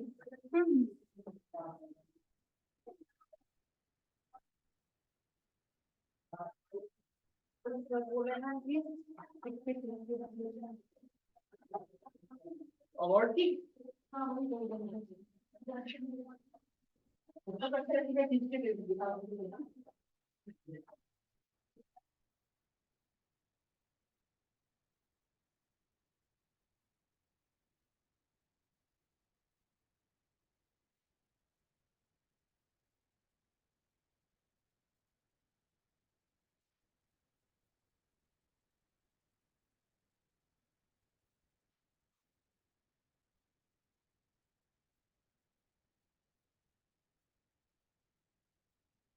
मैं रख के ले रही हूँ। हाँ हाँ रख लीजिए, आपने अपनी तो ले ली ना। हाँ मेरा मैंने ठीक है।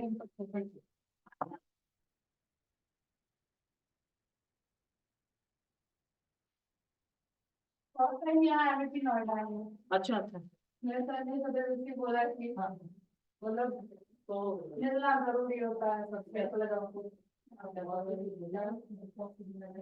वही हम लोग सरकारी कॉलेज से बड़े विद्यार्थी हैं क्या ही मतलब हाँ, ओके, हाँ।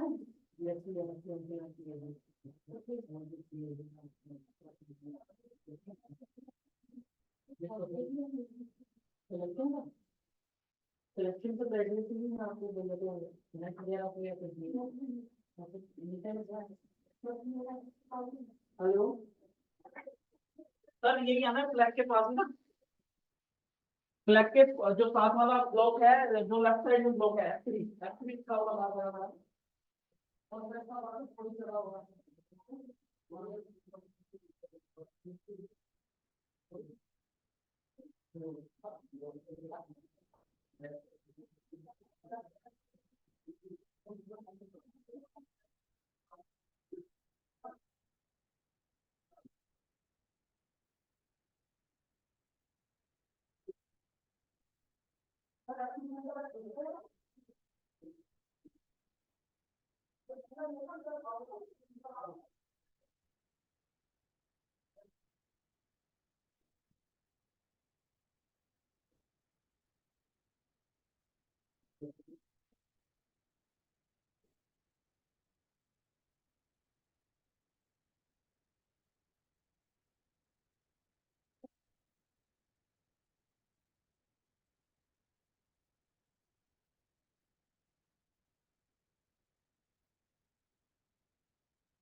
Ma'am, can you just look this area? I want to go for lunch. Yes, sir. यहाँ पे कोई बच्चा नहीं है। बस एक्चुअली वो बाहर आप यहाँ बैठ जाइए तो आपको बाहर का भी दिखता रहेगा क्योंकि यहाँ कोई नहीं है बच्चा भी ना क्योंकि वो 3 बजे से ना लंच बंद हो जाएगा मिलेगा नहीं आप जाइए प्लीज आप इधर इस एरिया में वो बाहर का भी आपको दिखता रहेगा इधर रख लीजिए हाँ थैंक यू वेरी मच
हाँ बताओ।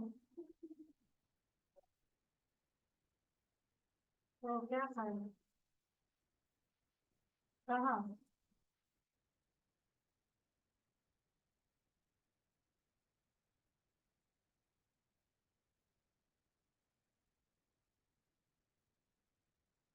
तो अकाउंट करके खाए।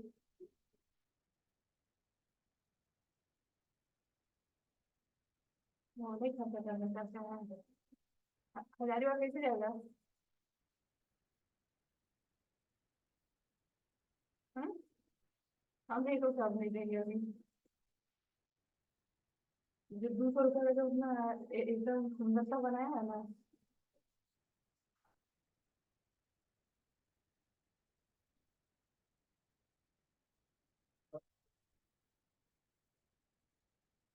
ठीक है रखो।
Lunch, lunch. Okay. F2 में हो रहा है, नीचे जाके किन्हीं से भी पूछ लीजिएगा, बोलेगा इनबुश शेयर का लंच कहाँ पे है।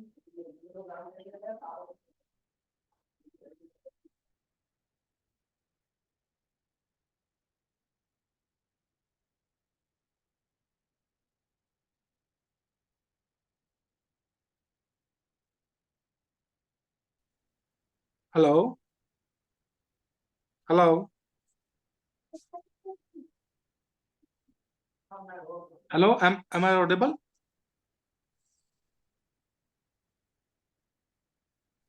Yes, sir, you are audible. So how much time it will take to start?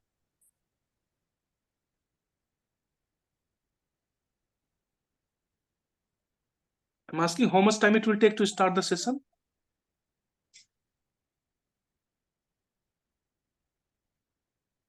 Sir, I am attendee also.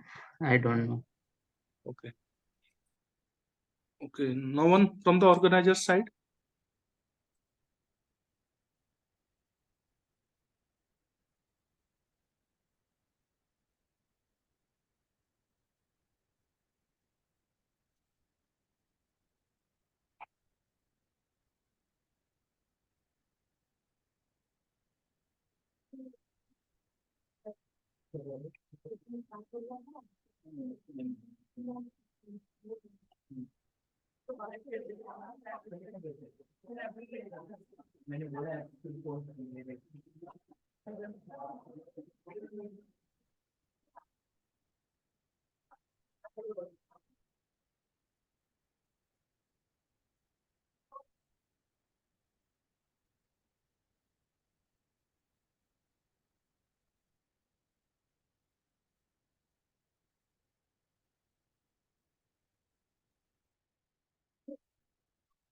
No, you are the chairperson.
Actually, somebody is asking for. Please reply him that all will be available within 5 or 7 minutes. Please. Hello, am I audible here? Yes, audible. So we'll get started in 10-15 minutes. Everyone is having lunch, so please wait till that time. Okay, okay, okay. Thank you.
पता नहीं बच्चा में कौन गिरा दिया क्या गिरा दिया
Let me check. Yeah, he's there. Yeah. Okay. Hello, Master of Conference this side. Is there any confusion by the online joiners? Dr. Jaginder Singh, is there any doubt from your side? No, everything is okay at my side. Yeah, okay, sir. Sir 3:30 शुरू होगा कोई बोलेगा mic से जुड़ा है और यदि mic पे जाएंगे तो आवाज आएगी नहीं माइक पर जगह okay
ma'am it's already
Yeah. Am I audible to all the online participants? Yes. Hello? Yes, Can you you are audible? audible. Audible, you are Sir. audible. Good afternoon, one and Yes, all. sir. Here. I, Vedant Patil, on behalf of MIT International Business School, welcome you all on the occasion of biggest conference, that is INBUSH Era World Summit 2024. INBUSH Era World Summit 2024 is organizing one of the biggest conference, that this is the third one, international conference on recent trends in engineering, technology and business management, jointly with MIT Center for Interdisciplinary Research. The focus of this conference is to address few of the most essential issues on engineering technologies and business management. It aims to bring in the academians and the practitioners to jointly discuss and deliberate through their plenary task, talks, and paper presentation on the theme and engineering information technology, operation and SCM, that is supply chain management and business management. The conference will provide a common platform to foster research relationships between universities and industries. Now, here I would like to introduce our chair for the session, Innovation and Management, Information Technology, Artificial Intelligence and Machine Learning. Our first chair for the session, who have joined us online, Dr. Jagvinder Singh sir. Dr. Jagvinder Singh sir is an assistant professor in the Department of Operational Research, University of Delhi. He has completed his PhD as well as MSc from Department of ORDU. He has more than 10 years of teaching experience at the USME DTU and University of Delhi in teaching the students of graduation as well as post-graduation level. He has more than 30 research papers published to his credits at various reputed national as well as international journals. Some of them are published by renowned publishing houses such as Emerald, Taylor and Francis, Springer, etc. His area of specialization is mathematical modeling in software reliability and management science. He is also involved as supervisor and is guiding four of his research conference. Thank you so much, sir, for joining us. Next, our another chair for this session, Dr. Anuradha ma'am. Dr. Anuradha ma'am have joined us offline. Dr. Anuradha Singhal is an assistant professor at Shama Prasad Mukherjee College for Women, University of Delhi. She has done a PhD from Department of Computer Science, University of Delhi. She has 12 plus years of experience at Delhi University. Also, she worked as IT analyst with IBM India and has industrial experience of 4.5 years. Her research interests are information hiding, Stega analysis, machine learning, and deep learning, which includes all these particular topics. Before starting with this session, I would like to present our rules for the particular session. Speakers will present their groundbreaking research in engineering and technology management. Each will have 8 minutes for their talk, after which Master of Conference, that is MC, will send a notification to wind up, leading into a 2 minutes question and answer session. This format ensures a focused and interactive exchange of innovative ideas. Herewith, I would like to request paper ID 125, paper namely fractional order model for cyber attacks on IoT enabled cars, presented by Nivedika Kumari, Bimal Kumar Mishra. Over to you, ma'am.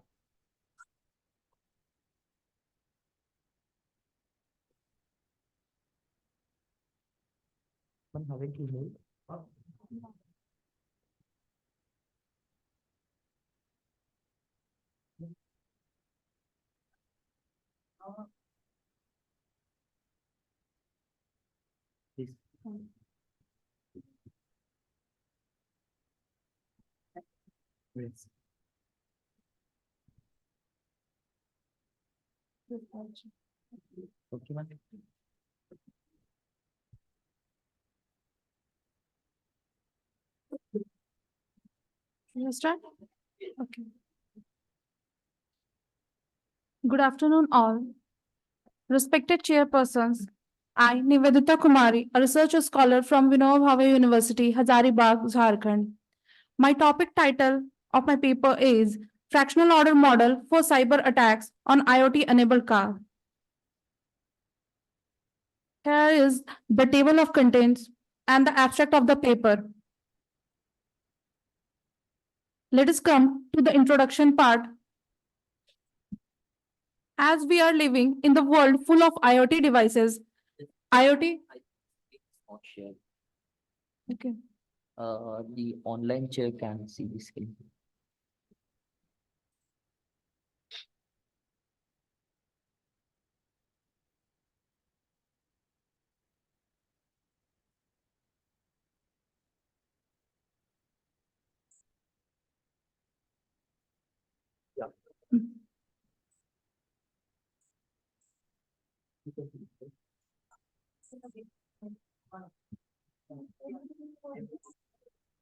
As we are living in the world full of IoT devices, IoT here stands for Internet of Things, as we are very well known to the word IoT, one of the most promising technology that fulfill our daily need. A very shining example of this modern technology with the collaboration with the automobile industry is IoT-enabled cars. The automotive industry, along with other sectors, witnessed essential developments that significantly enhanced the safety and performance of automobiles. As technology has saved our future in case of IoT-enabled cars, hackers and fraudsters look for new ways to attack vulnerabilities in IoT-enabled cars.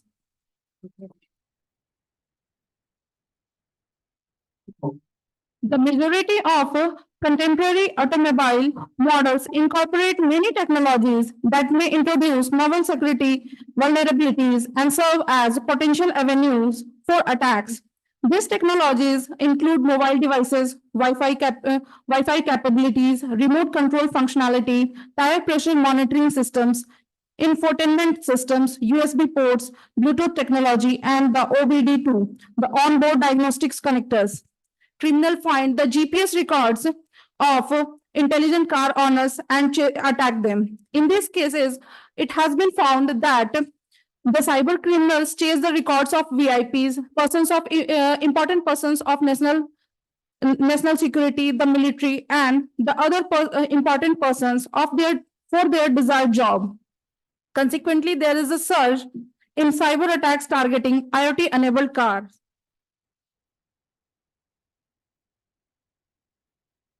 The occurrence of cyber attacks in smart automobiles is widespread and has reached in epidemic proportions. Hence, we employ mathematical modeling to analyze cyber assaults occurring in smart automobiles and IoT-based automotive systems. As we know, there is an interconnection between epidemiology and cyber attack. So we will define here for cybersecurity in the attack of sensors chips that is installed inside the IoT-enabled cars. We propose a mathematical model which is based on the concept of fractional calculus.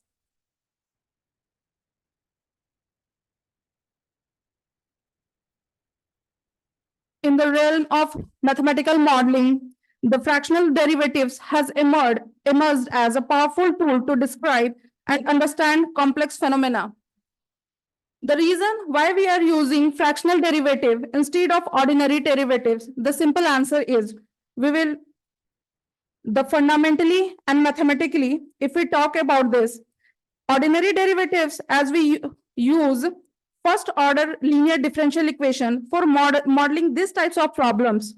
but using fractional means we take the order of derivatives between 0 and 1, like 1/2, 3/4, etc., instead of taking 1, thus giving more accuracy to the problem that we are dealing with. Here are some suggested readings through which we have met to this new concept.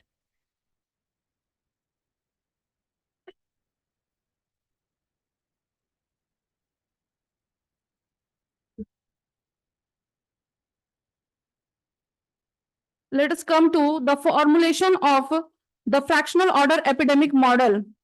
Considering that recovery is not permanent, we have proposed an epidemic model SEIRS, susceptible, exposed, infectious, recovered epidemic model.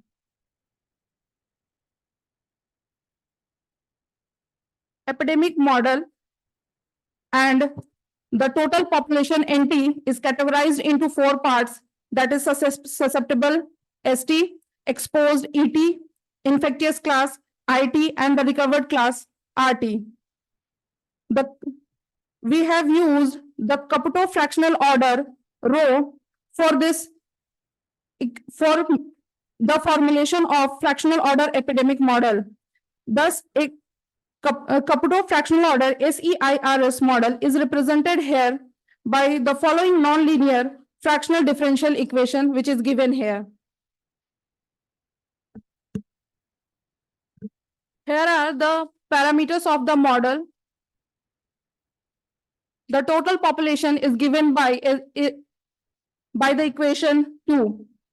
And by the calculation, we have found that limiting value of supremum NT t tending to infinity is less than equal to mu by lambda.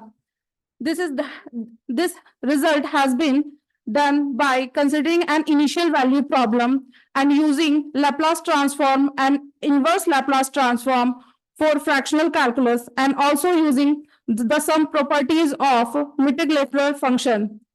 And then we will find the model is bounded above, and the population that is categorized into the 4 parts are all non-negative, and the model is non-negative invariant. The reproduction number equilibrium points. The reproduction number, which is a non-dimensional variable that determines the nature of epidemiological spread. The basic reproduction number holds a significant importance for epidemiologists, as it provides a quantification of the anticipated number of secondary infections generated by an individual during their whole infection period when introduced into a group of susceptible individuals. We have used the next generation matrix method.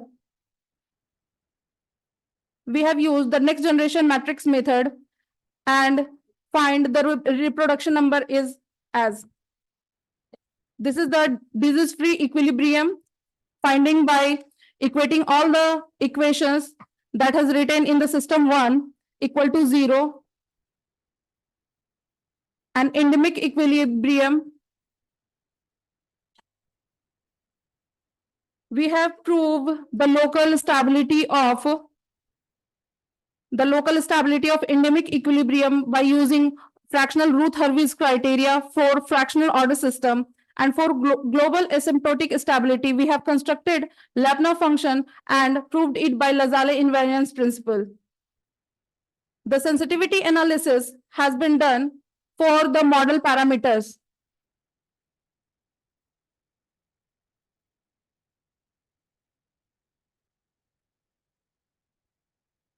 This is the conclusion, what we have done. We have deployed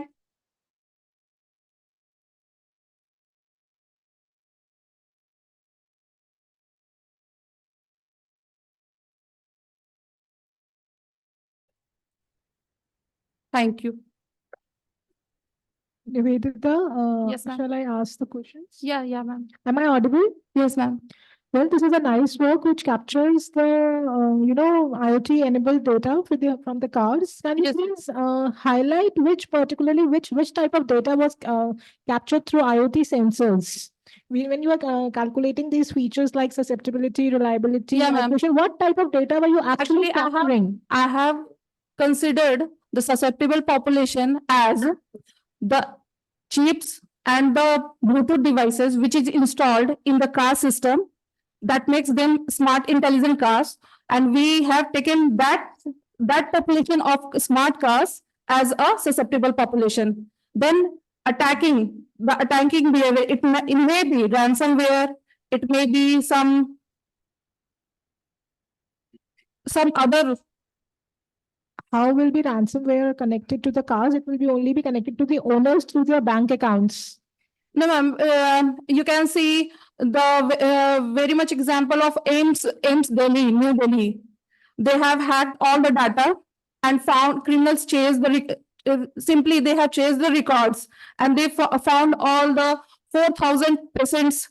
I think data has been leaked from AIMS New Delhi, and they asked ransomware in Bitcoin. So it is very easy. The security purpose system is make even more secure, but there are some always loopholes that fraudsters and criminals look for that. That is what I'm asking now. How will you connect IoT-enabled car captured data to the ransomware? Suppose I am a very VIP person and I have an intelligent car. I am a intelligent car owner. I have a bank balance of crore rupee, and sometimes I have done some online transactions and some of my information to hospitals or some mobile shops. So then they can find them. It is very easy. It is very available on dark websites. Okay. My last question to you is, how do you see the future scope of the work? Yes, ma'am. Actually, this model is very old, SEIRS, but I am trying to evolve all the models in fractional part. Are there any parameters that you are considering? Ma'am, mainly I am focused on my guides paper, which who has done very much research in this field, and considering all those papers, I am working upon this. Have you checked the model with some other models, like how you choose this model, why this is best, and like why you are applying this? What are the criteria for applying this model? So mathematical modeling not always gives the accuracy to the result. It might be possible that there may be a very good model other than this. So I can't say that this model is perfectly, but this model has been analyzed very well. But you have to check the best result. So how can we sure like this model is giving the best result? And there are some other factors also, like if the model is with your data and it is the best model, or why you are choosing a model. You can apply all the models to any data. Yeah, is it comparison, anything like that? Sorry, sir, pardon, sir. Yeah, Navidita, am I audible? Yes, sir. Navidita, I have a small query. In your presentation, you have used a total population equation.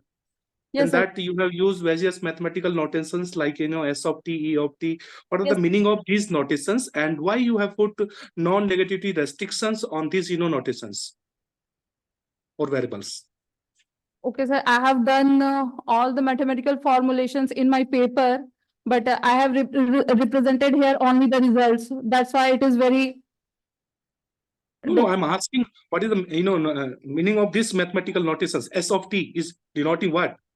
The susceptible population, the population which we have considered, the population of car owners which have intelligent cars, and intelligent car system where There are so many things installed inside the intelligent car, but we are focusing on the chips and the Bluetooth devices. So because we have considered the epidemic model, so my area is very small regarding this.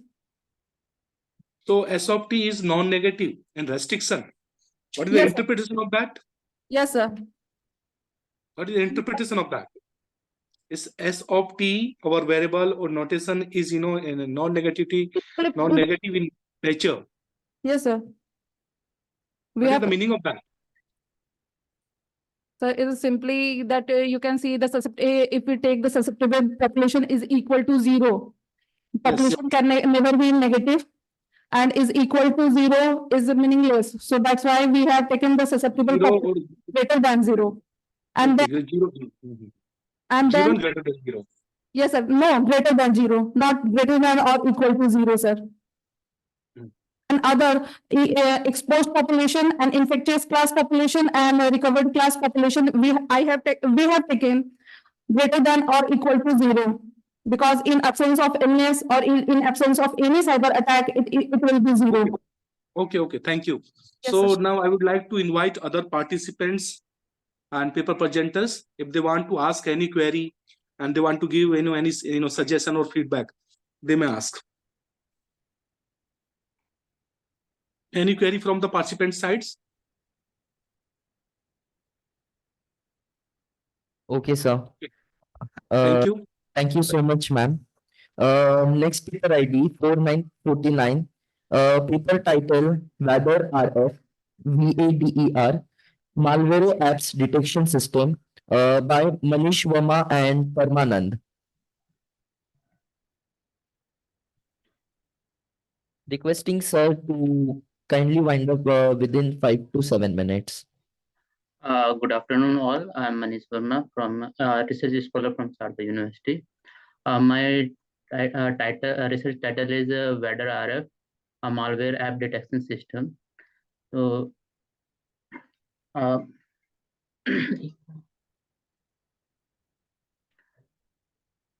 so these are the outline of my research: introduction, literature surveys, proposed methodology, research results, conclusion, and references. So, in introduction, Android phone adoption. Almost all of us have Android phones, and it become essential part of our life. We use it for communication, entertainment, professional tasks, social networking, etc. And with the widespread adoption of these Android phone, raise the privacy concern, as some of these applications leak our private data and lead to identity theft, financial loss, and reputation damage.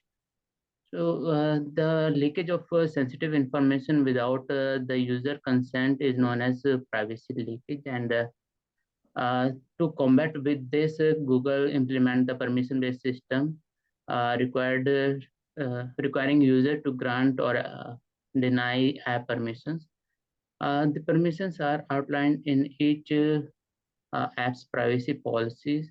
So the challenges with permission is, despite of this measure, many apps still suffer from overprivileged permissions or extraneous permissions, or they have a vague privacy policies posing ongoing risk to the user privacy. So we propose a WADER RF technique. It is a combination of WADER sentiment analyzer and a random forest machine learning algorithm. This solution aims to enhance the security framework, ensuring the confidentiality and integrity of user data. So these are some of the literature review. Yang et al. Uses the symbolic execution to trace the event sequence. Bowles et al. Use NLP technique for mapping the privacy policy to the permissions to find the malicious app. Pat et al. Analyzes the extraneous permissions in Android app by mapping API call to the permissions. Zio et al.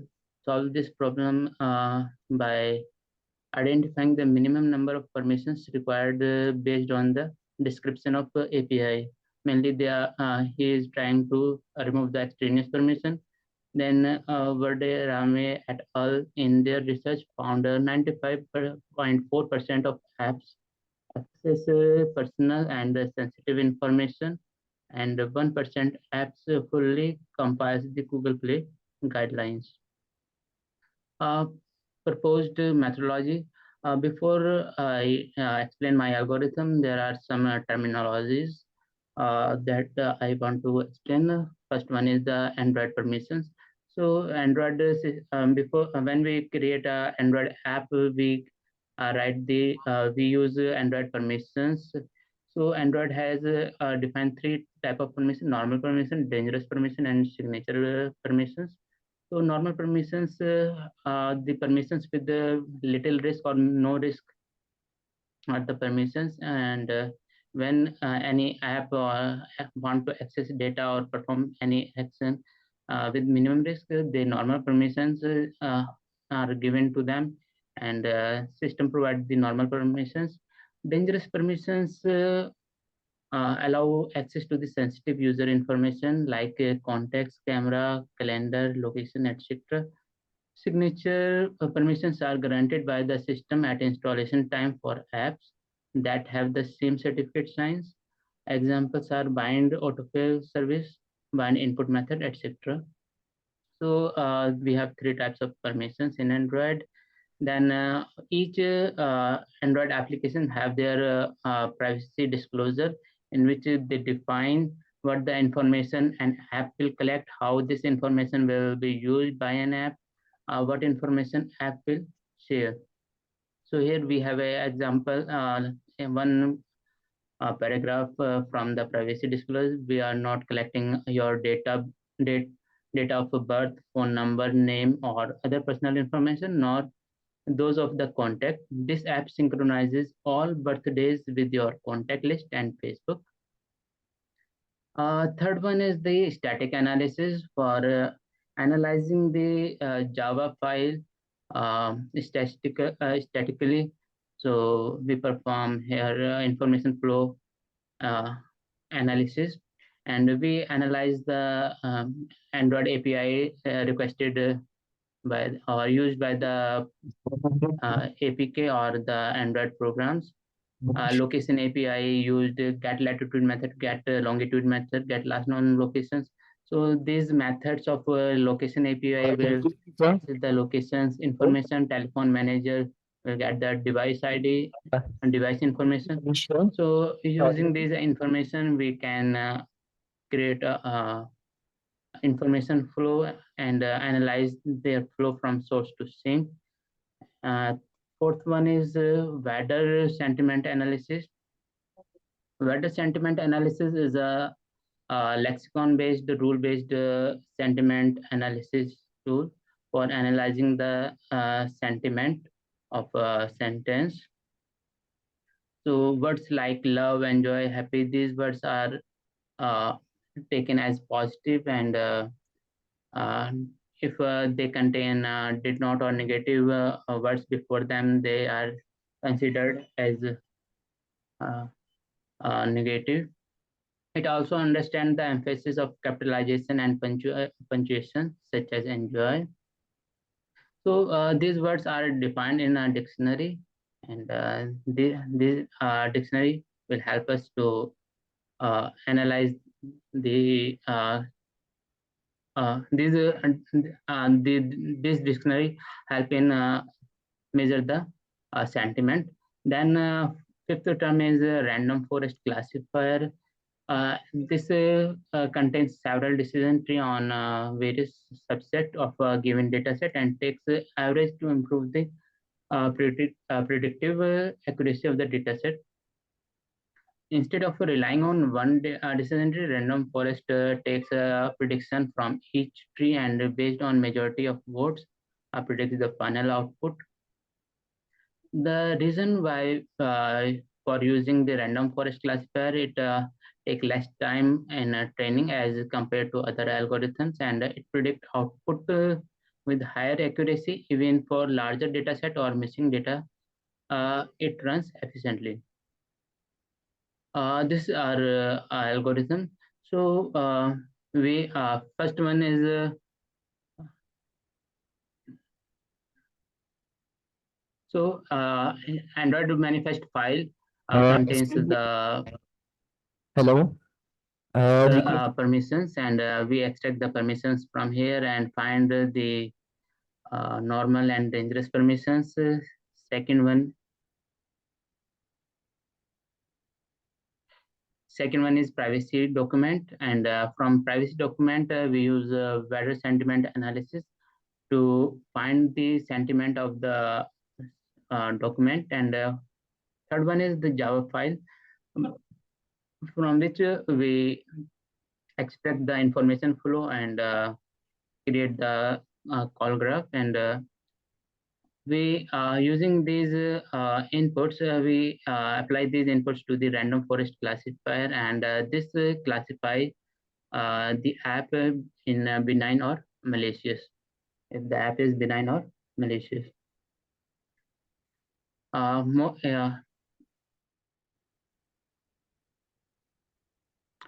Here this is a more detail of our flowchart.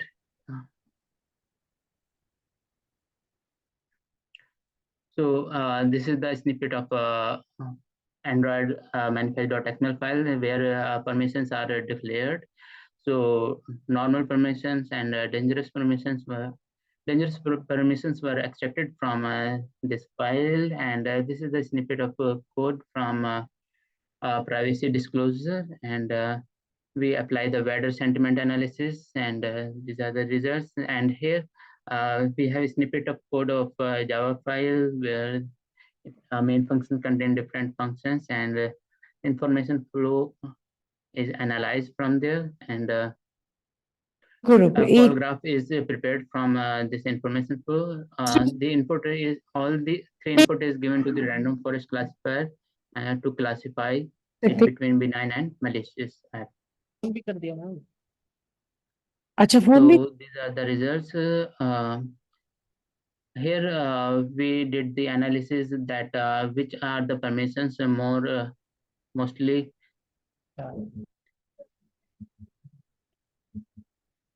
Mr.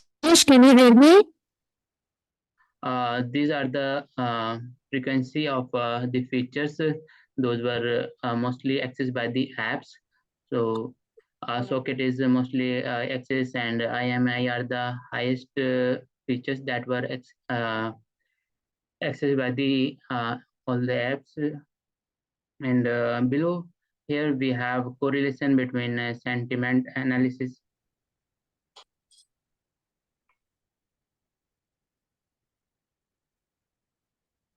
sentiment analysis, and the app class. Mr. Manish, can you hear me now? We have the result from the weather sentiment analysis. We have I'm sorry, I don't know what is happening.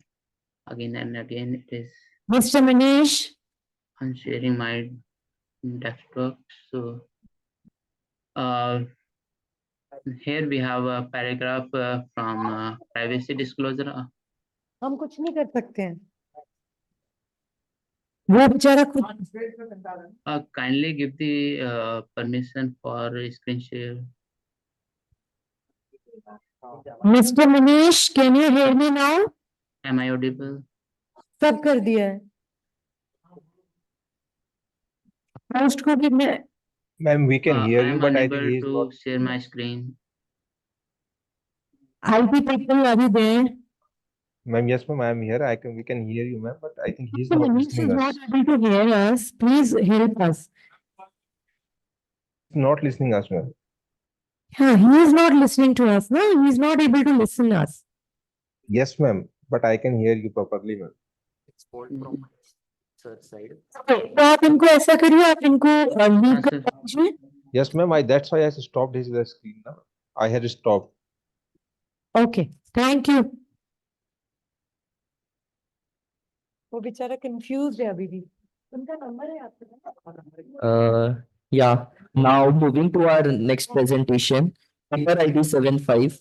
Paper title Exploring Healthcare Personnel and Students' Perceptions of AI in Hospital Administration by Jigyasa Rathod, Ajay Kumar Jain, Ujjwala Rao, Ankita Jain, and Akansha Singh.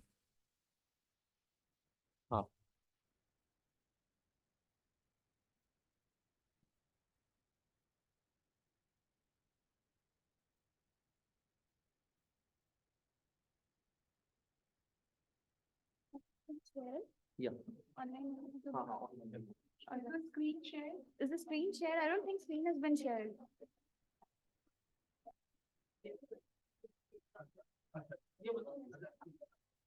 Host disabled participant screen share.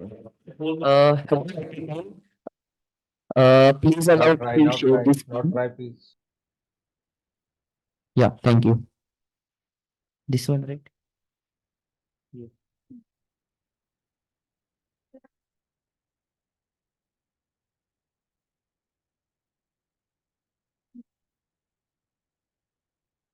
Good afternoon, everyone, dignitaries and my fellow presenters.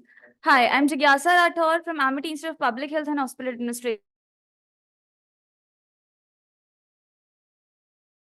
Healthcare personnel and students' perception of AI in hospital administration.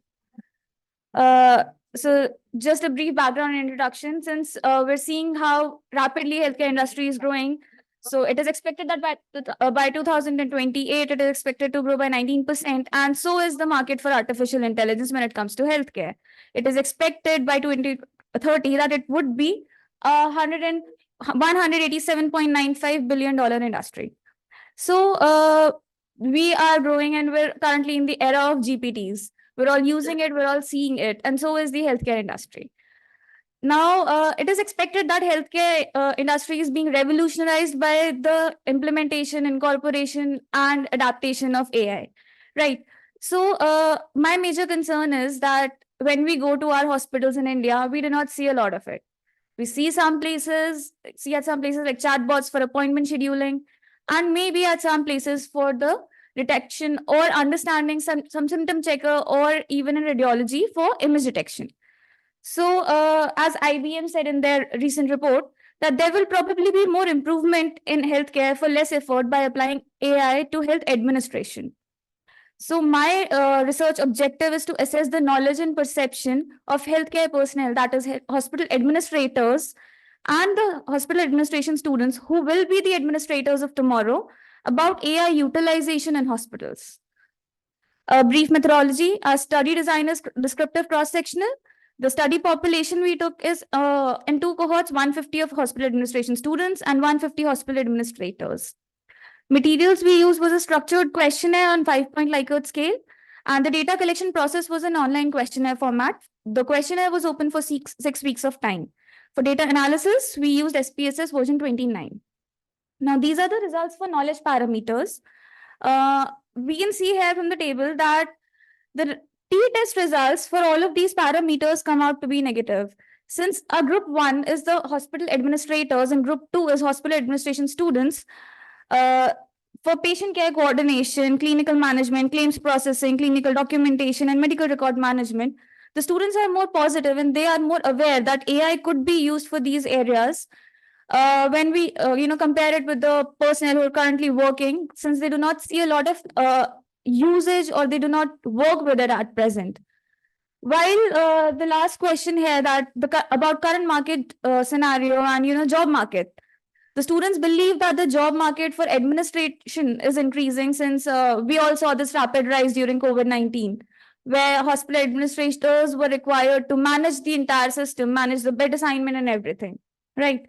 Now, when it comes to the perception variables, the perception regarding AI's potential to reduce diagnostic error, diagnostic bias, and to positively affect the patient privacy, along with the positive impact on job of healthcare workers, is all again, when it comes to it, the figures of t-test are in negative. That shows that the students are more positive about it.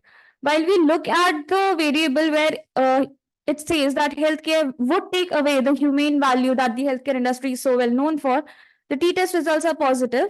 the healthcare personnel believe that yes, it might take away, and the students are also somewhat in the agreement that it might take away the humane value healthcare industry is so well known for, and the humane value that we require.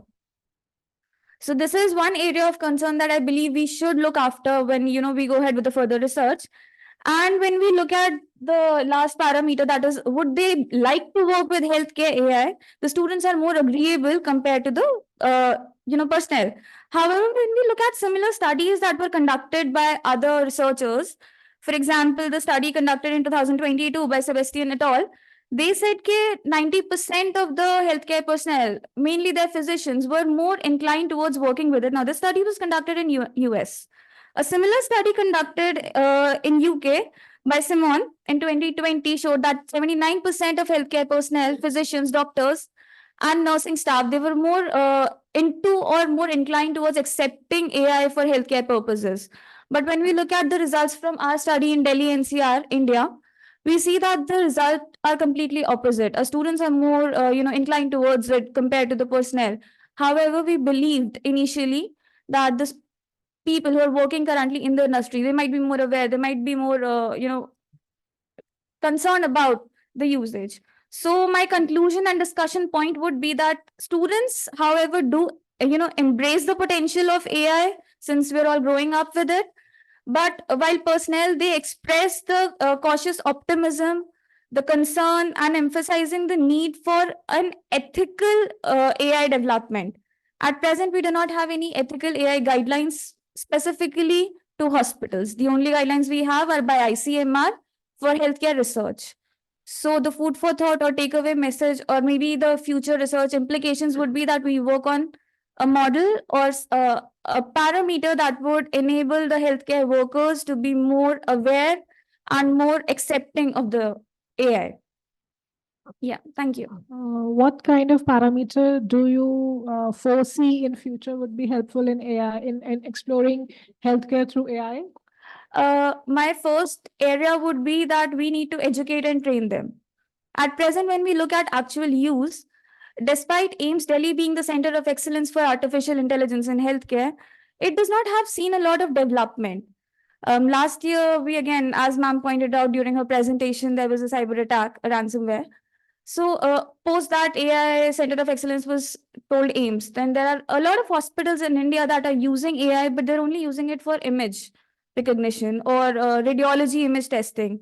So we believe that at first, instead of just following on preparing new, launching new softwares and everything, we need to train our healthcare personnel that yes, something new is coming and this is how it might work. We need to educate them how to work with it, how to accept it, and only then we can go ahead and work on it.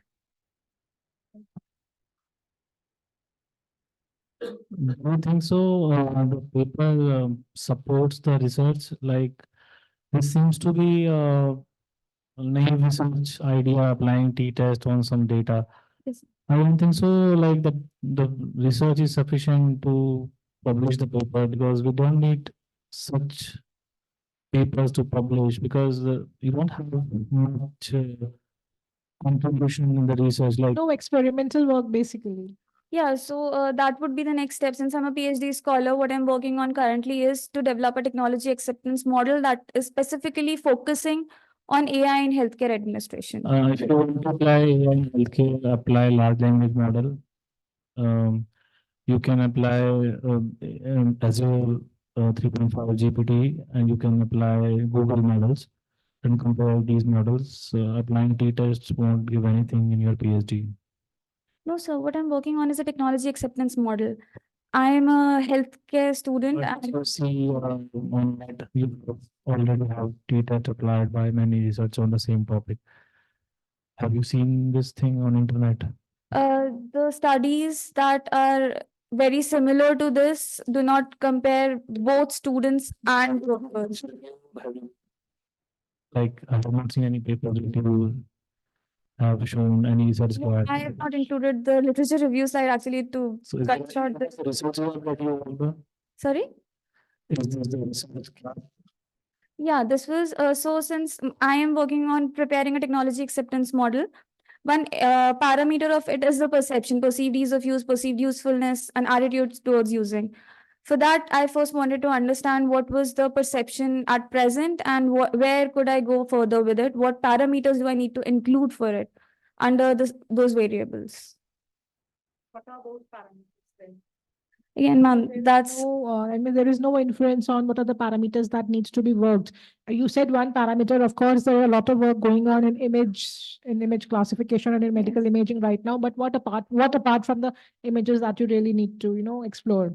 again, ma'am, see, that is the whole clinical aspect of it. The image recognition part that is being used is in radiology, where physicians use image detection softwares to figure out where the anomaly lies. For example, Nura AI, their Fujifilm's initiative where they're working with preventive care and they're trying to recognize patterns to figure out if there is a potential anomaly there. So that is how AI is being used right now, even in radiology. What I'm talking about here is the administrative part of it, like claims processing, which takes a lot of time, bed assignment, which again takes a lot of time when it comes to healthcare. Again, then the initial parameters, the knowledge parameters here, patient care coordination, how do we coordinate? What would be the patient flow? How would it be reduced? Where would we reduce the waste? Then clinical management. Again, then clinical I documentation. think you need to mention what is this F, SIG, and T, and this two-side P. These abbreviations needs to be there. Yeah, but I get this is F test, this is level of significance, P test, and this is T test that we get. But significance can be Actually just picked out the parameters that were at 0.001. The rest I have not picked out for the presentation, actually. I tested 36 parameters. So I just, prepared a questionnaire first, just basic descriptive analysis and then t-test, and then I applied this. So it was just a self-made questionnaire that I prepared. First, you need to have some tool like SPSS. Yeah, I used SPSS version 29. I mentioned it. SPSS version 29. The last line. Okay. Okay, Jigyasa. Yes, sir. So you have done online study and you have done your study based on primary data. Yes, sir. So what is your sample size and how you have calculated that? I have just taken in total of a 300 sample, 150 with the students and 150 with the personnel, since it was due to the non-availability, you could say, of the students. I only could get 150 students of hospital administration program. So to match up with that and have an equal value, I took 150 personnel from the industry. Okay. Then you have applied t-test. Yes, What sir. the sample size on which data you have applied t-test? So the entirety of it in two cohorts. One group would be the students and one group would be the personnel. So number of samples in that? So 150 each. So you on 150 sample you can apply t-test. Yes, sir. It was 300 in total, and I divided it into two cohorts. So it's a small test or large sample test t-test? Sample t-test, normal independent sample t-test. So we can apply a t-test on sample greater than 30. So you are saying that? Yes, sir. Okay, please check that. We Okay. cannot apply t-test whenever we have sample greater than 29, that is 30 or above. In Yes. that case, we generally apply independent sample test, that is g-test. Okay, sir. All right. Thank you, sir. Thank you. Okay. Thank you so much. Thank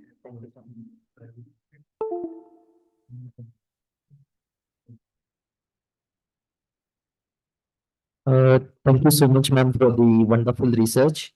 Now I would like to call paper ID 128128, talking about impact of artificial intelligence in education, a comprehensive analysis of personalized learning and future trends in AI ED by Soumyadeep Saha, Vikas Bhargav, and Nitin Kulshetra.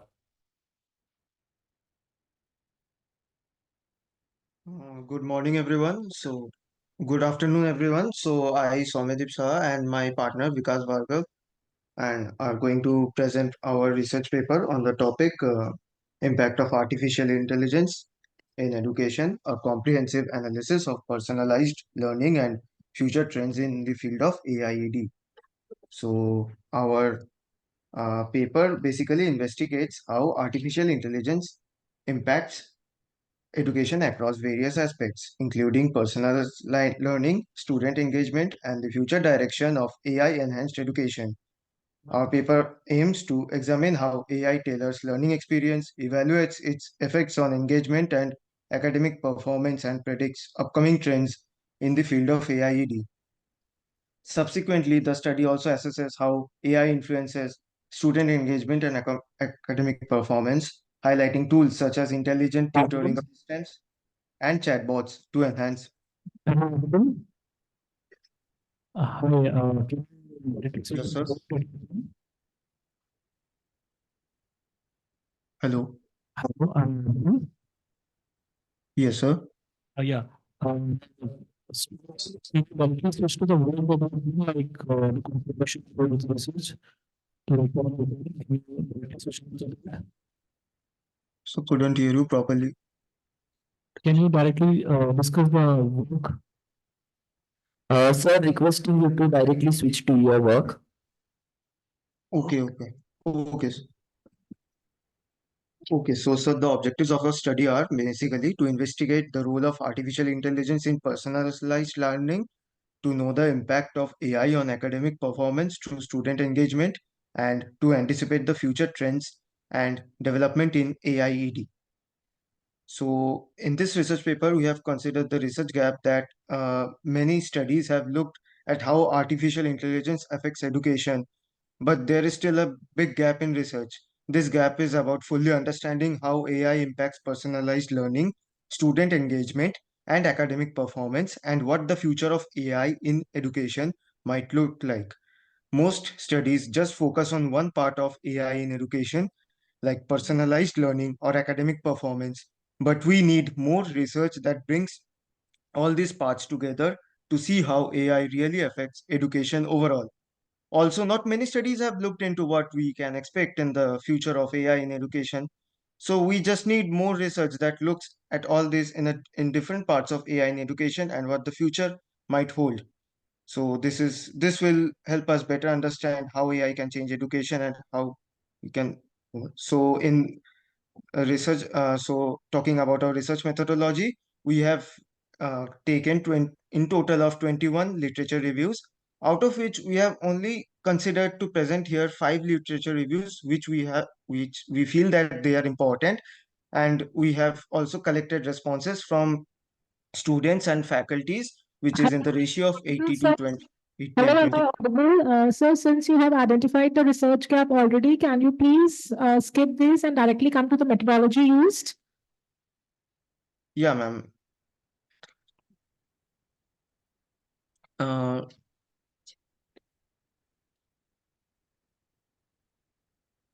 So, ma'am, we have taken in the research methodology, we have taken 5 of our literature reviews which we have considered.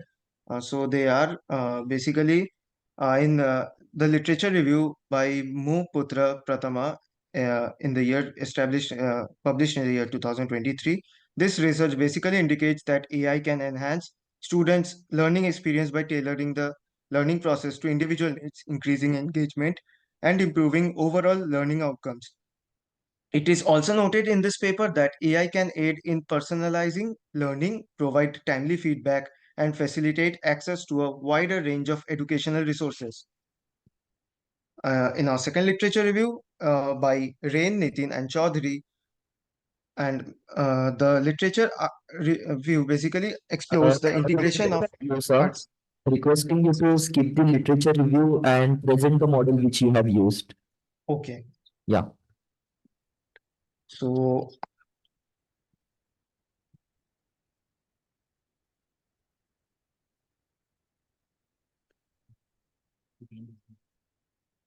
so we have done the one sample t-test here.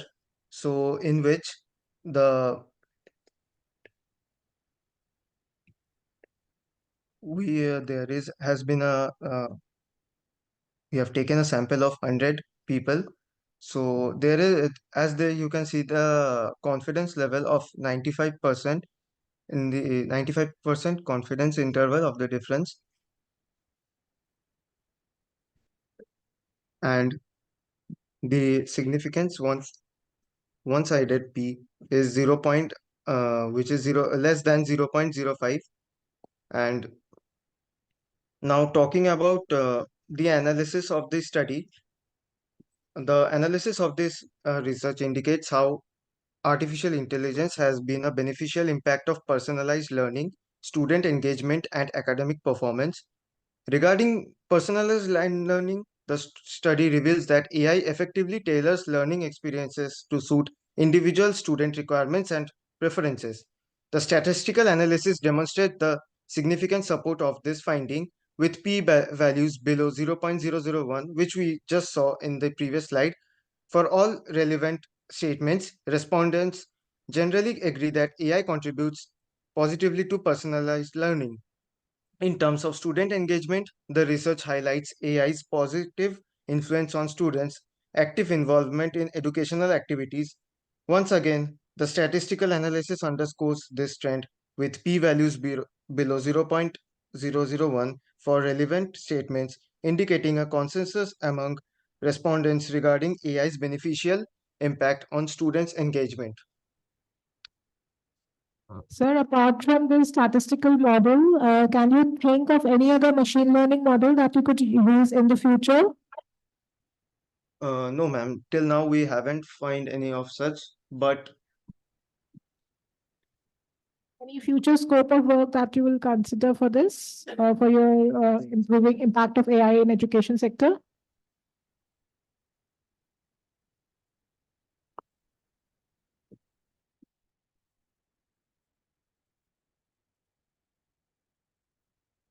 okay, so since after the time of COVID-19 and all, we have seen a lot of increase in the usage of online assignment apps such as Google Classrooms and very and after 2021 and 22, there has been a lot of increase in the use of AI tools such as Chat GPTs and Google Bard, which is also known as Gemini right now. So many educational institutions are trying to bring robotics teaching tools that will be used in the future for personalized which will help in personalized learning materials, and which will also impact the academic performance of students. And it it not only students but also the faculties also will be getting a lot of benefit with the help of using these AI tools. Thank you so much, sir. Now moving to our next paper, paper ID 139, talking about revolutionizing insurance, the power and potential of AI applications, presented by Dr. तू अच्छा बोल रहा था इस Ruti Tyagi and Apurva Saxena.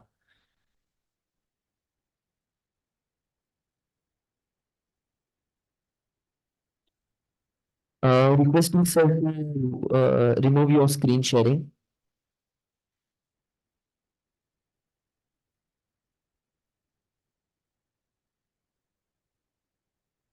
Okay, thank you so much, sir. Paper ID 139. Okay.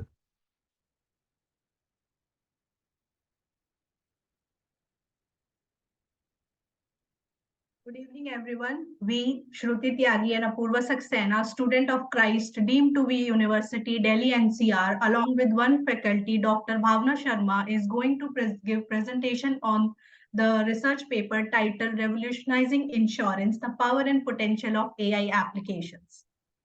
Now, first of all, the introduction is AI refers to simulation of human intelligence in machine or computer systems. It involves the development of algorithms, software, and hardware that enable machines to perform tasks typically requiring human intelligence. The collaboration of AI and insurance was once a visionary concept, but now has become an imperative, redefining the way the insurers assess, manage, and mitigate risk. AI is helping insurance companies in many ways like fraud detection, claim processing, underwriting, and etc. Now, next is the literature review. We had made a literature LR matrix, that is literature review matrix, in which we had identified the author, objective, methodology, and findings. Now, this is another LR matrix that we had identified.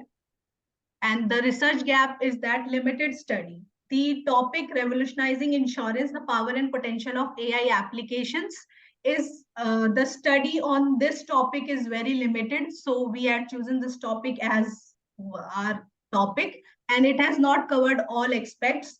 When we were doing research on this topic, so we had find papers which has not covered all the aspect related to AI in insurance, that are applications of AI in insurance sector and benefits and the challenges. Now, the objectives of our study is to understand the benefits and challenges of artificial intelligence in the insurance sector, to explore and the next is to explore the applications of artificial intelligence in the insurance sector. Now, research methodology. The data has been collected through secondary sources like journals, websites, books, articles, etc. Now, results and discussion is applications of AI in insurance sector is AI in insurance operations. So as AI has emerged as a driving force in insurance operations, reframing the way insurer assess, manage, and mitigate processes with AI's ability to analyze big data, big volumes of data, both structured and unstructured, insurance companies can now make more informed and timely decisions. AI and risk assessment. AI's impact on risk assessment in the insurance companies is profound. Traditional risk assessment methodologies were often time-consuming and relied heavily on historical data. So one of the key advantages of AI in its risk assessment is its ability to analyze vast data sets in real time. AI and claim processing. AI-powered chatbots and virtual assistants are increasingly being used to handle the initial stage of claim processing. They interact with policyholders, collect preliminary information about the claim, and guide them through the process.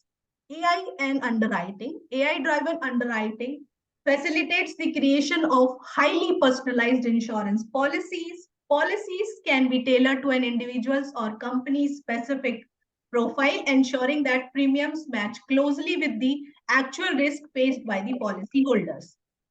AI and customer insights and retention. AI can pinpoint policyholders who are at risk of leaving by evaluating historical behaviors, interactions, and transaction patterns. This early warning system allows insurers to take proactive measures to retain customers.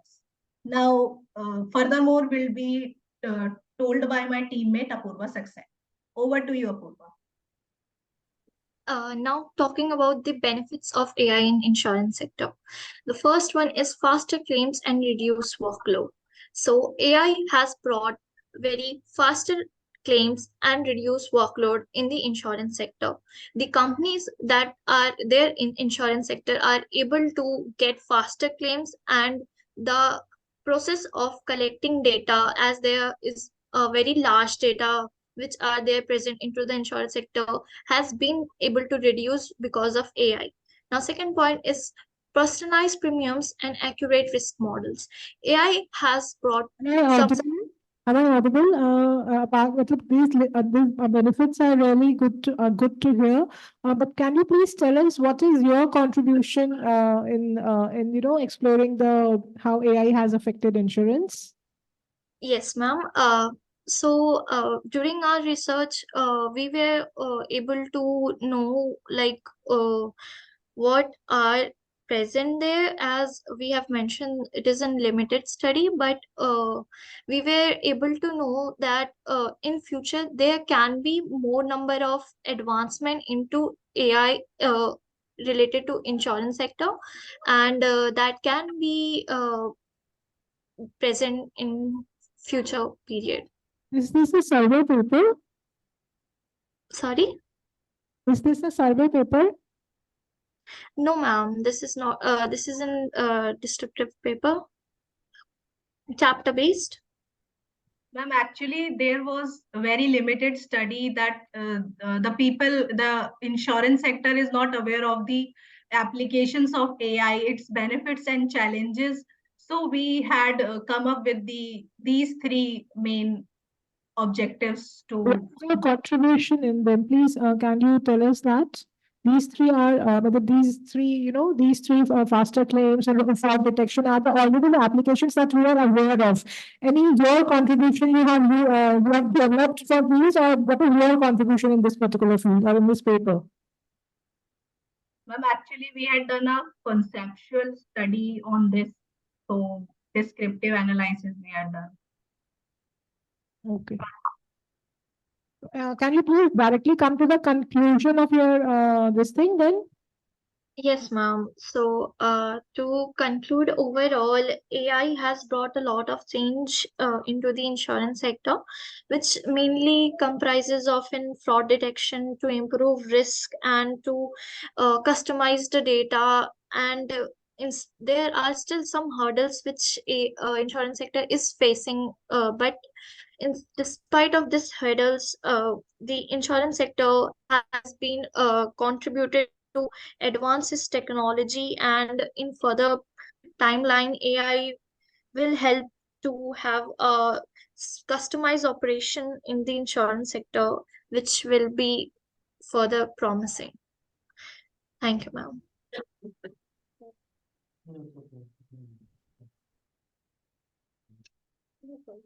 Yeah, thank you so much for this wonderful research. Moving to, sorry, sir.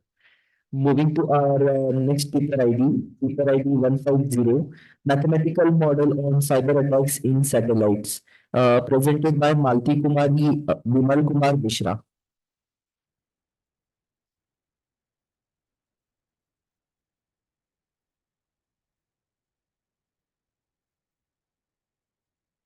Malti ma'am, are you here?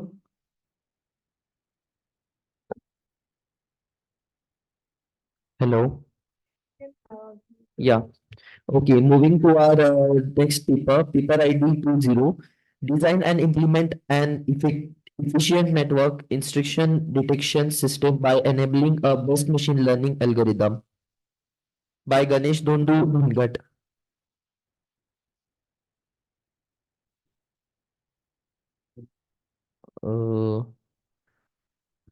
Listen, unable to unmute. Okay, ma'am, please check what's the issue from your end. Moving to our next paper ID 153, which is an offline presentation, a study on financing decisions of Indian firms using machine learning algorithms by Sandeep Sir and Pankaj Sinha.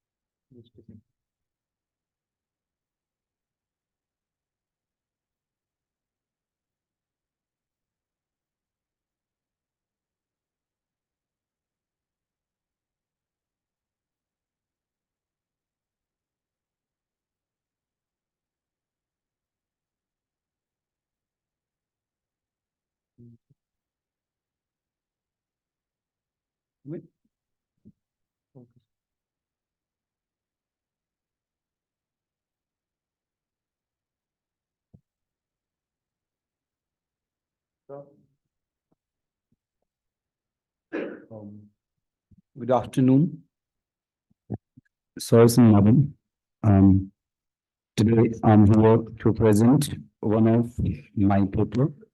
It is empirical study try to solve the complexities faced by the financial institution in the lending process to the companies. So basically, I'll just give a brief because of the time. I'll share the problems, the current those problems are having, then the solution we offer and the results. So basically, directly moving to my model.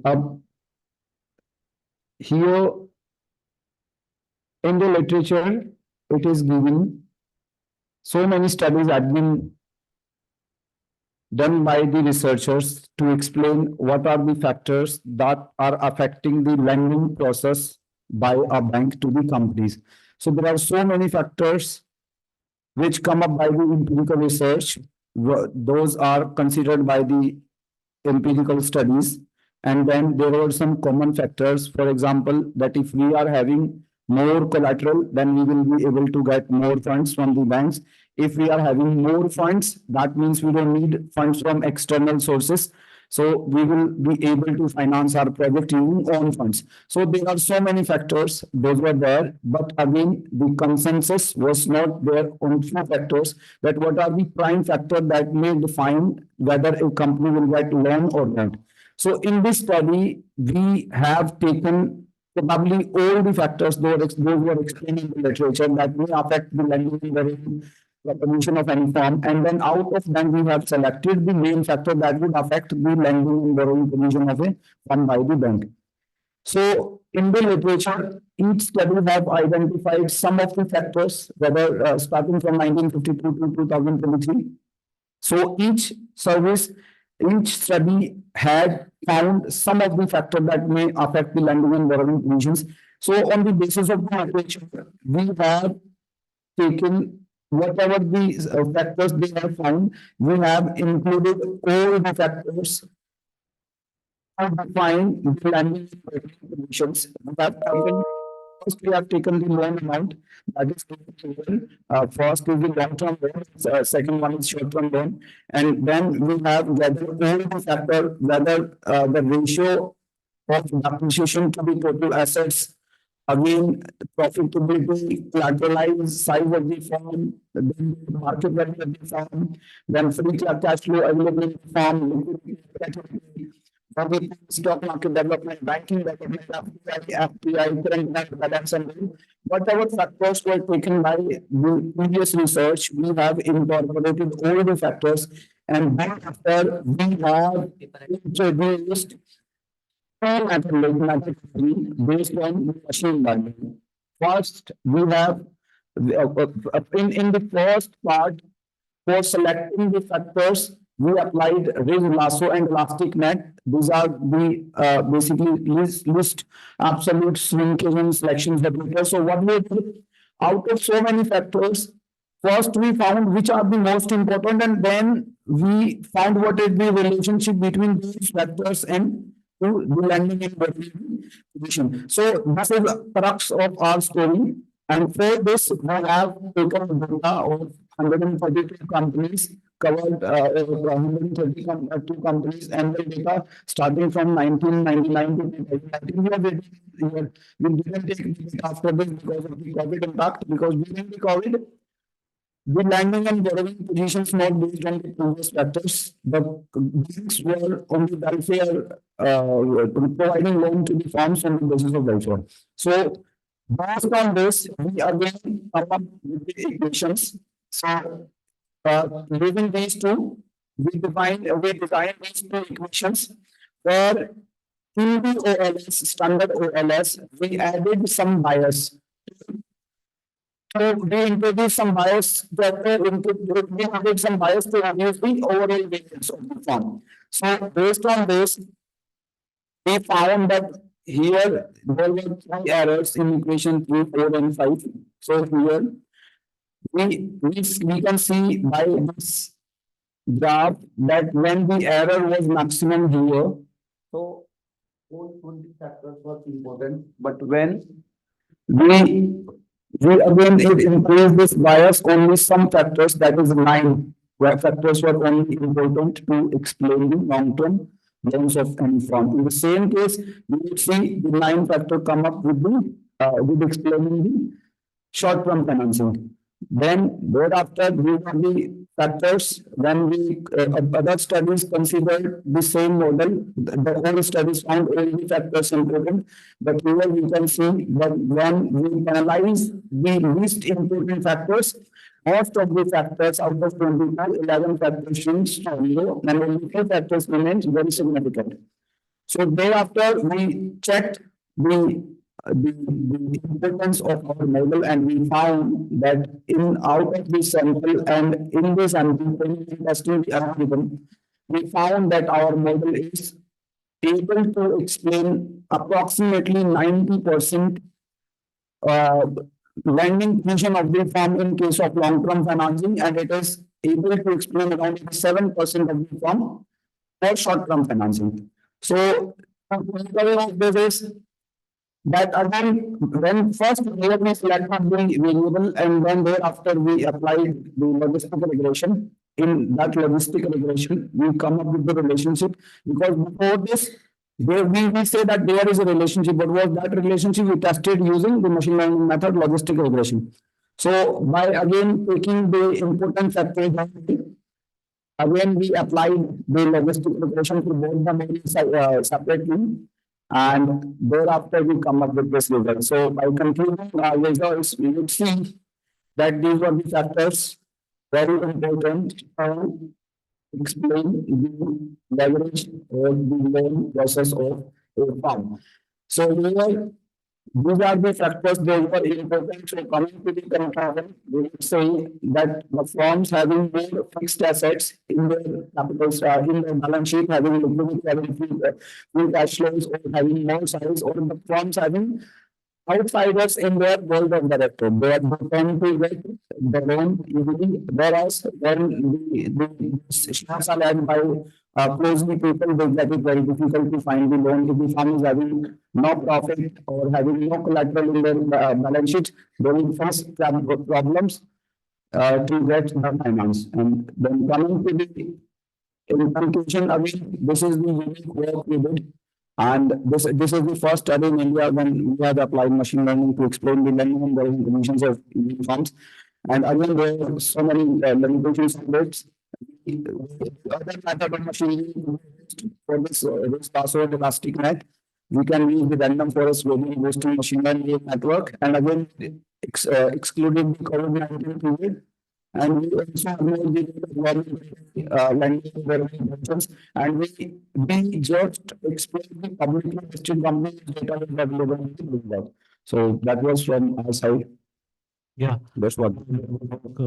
Congratulations. So the first question, like you should like selected the words, yes, and removed some because of covariance. Yes. No, not because of covariance. First, what we did is on the basis of all previous studies, whatever factors were offered by the previous research, we included them. And among them, there was high negative as well as positive correlation among those factors. So there were two ways to reduce that. One is to directly drop the variable only after looking at the correlation matrix. That is one method to remove the multi-collinearity. So what we did is we didn't apply the first case, as most of the studies that applied that you just mentioned that method, but we adopted the another method where what we did, we added some bias to the OLS model.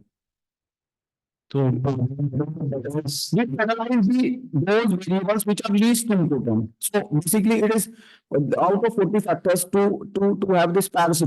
कि कितने उनमें ज़्यादा important है out of those 20, how many are very important to explain the variable in this. So I would like to see it. So yes. We in our another paper you have done that. So you could not do this. Yes. Yeah. But other question, like you check the relation, like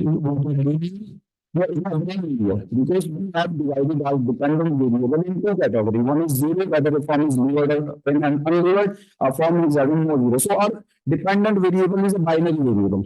So assigning one value if the form is having one, assigning zero value if the form is having no loan. So that becomes non-linear relationship, and because of that, then we transform the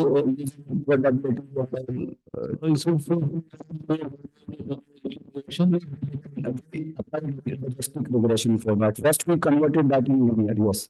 Okay. So, like other question is like when you apply logistic dimension, so have you tried with So we applied this, yeah, this, yes, yes, that's what we are doing negotiation of this paper that we will next. We are planning a network and then that random forest. So we are working on that. okay, Here also. yeah, I have seen that. So, Yes. I do. and you have not discussed the level of significance of all. Yes, yeah, agreed. Actually, there was last time I was looking, there was I would remove so many things out of this presentation. In our paper, I would think is given actually. So Okay, I have not seen the paper actually. yes. So it is a 35 pages paper having 12,000 words. Yeah, it's a good paper. Yeah, and have you removed the clouds? By visualizing this replacing the extreme outlier to the closest value from upper part in the same we applied in the yes, we outliers from this study. Okay, thank you. Yeah, thank you, sir, for the nice presentation. Sir, I have a small query. Have you used logistic regression model or generalized logistic regression model, sir? But I used this logistic regression because in the last when we were having this equation when we were having this one. So apply the Logistic regression. yes, But I think somewhere in your PPT it is written that generalized logistic regression model will be used. no, sir, I think let me see. It's only logistic regression. Might be in your limitations. Yeah, it might be. Yes. Sure. Oh, okay, sir. Thank you. Thank you so much. Done. Thank you so much. Yeah, thank you so much. Gentle reminder and last call for paper ID 150, Malti Kumari. Yes, ma'am. You can present your paper.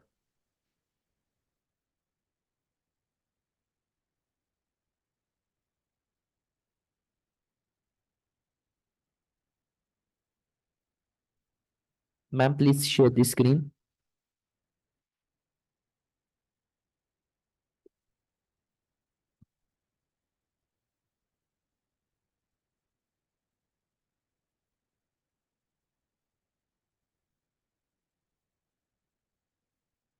Hello.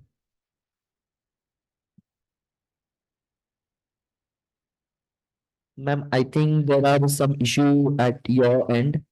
Please try to sort it out. Till then, we'll take the last paper for the day, paper ID 152, the dividend signal earnings quality in the emerging market.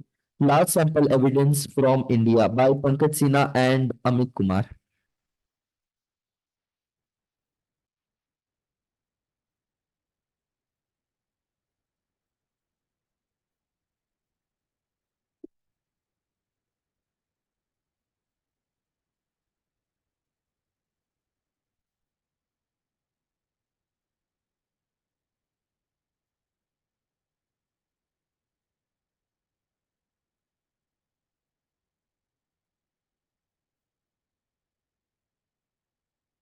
Screen share, 8 minutes.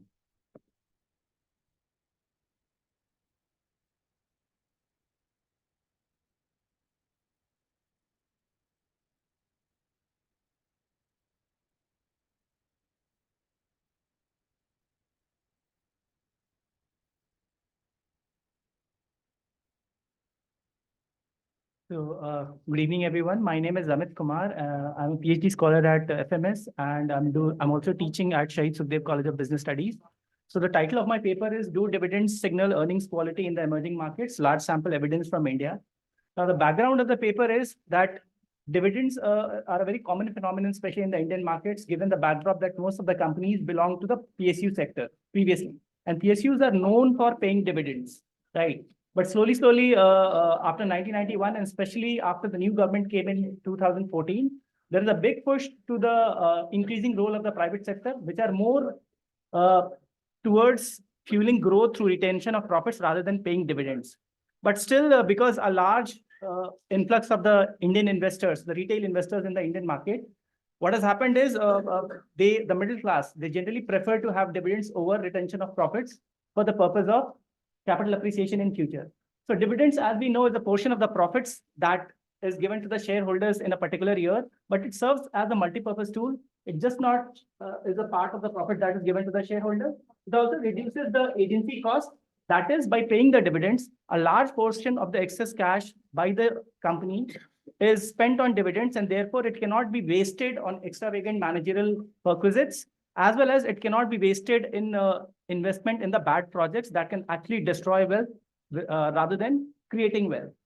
At the same time, dividends are also seen as a signaling tool, especially with respect to what is the current state of affairs and what would be the future state of affairs that would lead to various price changes in the share market whenever dividends are announced. But what we are, because a lot of work has already been done with respect to the signaling capability of dividends with respect to the share prices. So here we are not looking at the share price signaling capability, but rather looking at whether dividends signal about the quality of reporting in the financial statements. Because financial statements are a big source or huge source of information regarding the current state of affairs. And at the same time, we also get cues with regard to how would the financial statements be in future? That is, we can predict the financial statements. The problem arises that a lot of accounting flexibility is given. So the accounting regulations and standards provide a lot of flexibility to the managers who prepare the financial statements with respect to choosing or structuring the transactions. And why this flexibility is given? Because with the change in circumstances in the economy, they can adjust the reporting methods so that the financial statements can give a better and more fair view of the current state of affairs. Now, this is completely legal. I'll give you an example. For example, there are various depreciation methods. Or, for example, by purchasing a machine and depreciating it over a period of time, you can increase the lifetime over which it will be depreciated. So instead of depreciating it for 20 years, the managers can decide to depreciate it over 30 years. That is, the estimation of the useful life can be changed. And they'll give a justification regarding that. They cannot just randomly do it. But that is allowed, that is reasonable and legal in accounting regulation terms, because again, that flexibility is for the purpose of giving a better picture or a better factual analysis of where the firm stands today with respect to its financial position. But what started happening was, especially in India, which is not a very highly efficient market, rather a weak form of efficiency exists over here. So these statements are a huge source of information to the various stakeholders, and especially the retail investors. Now, the managers, what they started doing was, they started doing earnings management. It can be done through two ways. One is through the discretionary accruals route, and the other one is through real transactions. Just to give a brief overview of what earnings management is. So the earnings management is nothing but the use of discretion by managers to manipulate cash flows. Giving an example is that, let's say, certain e-commerce firms, for example, Amazon, it spends roughly around $16 billion on advertising expenditure. Or for that matter, various pharmaceutical companies, they spend billions of dollars on R&D expenditure. Now, it is completely within the discretion of the managers that in one particular year, because the profit numbers are going down, they can decide to cut on the advertising expenditure or R&D expenditure, and nobody would raise a question. So they can manipulate those cash flows and increase the profit numbers.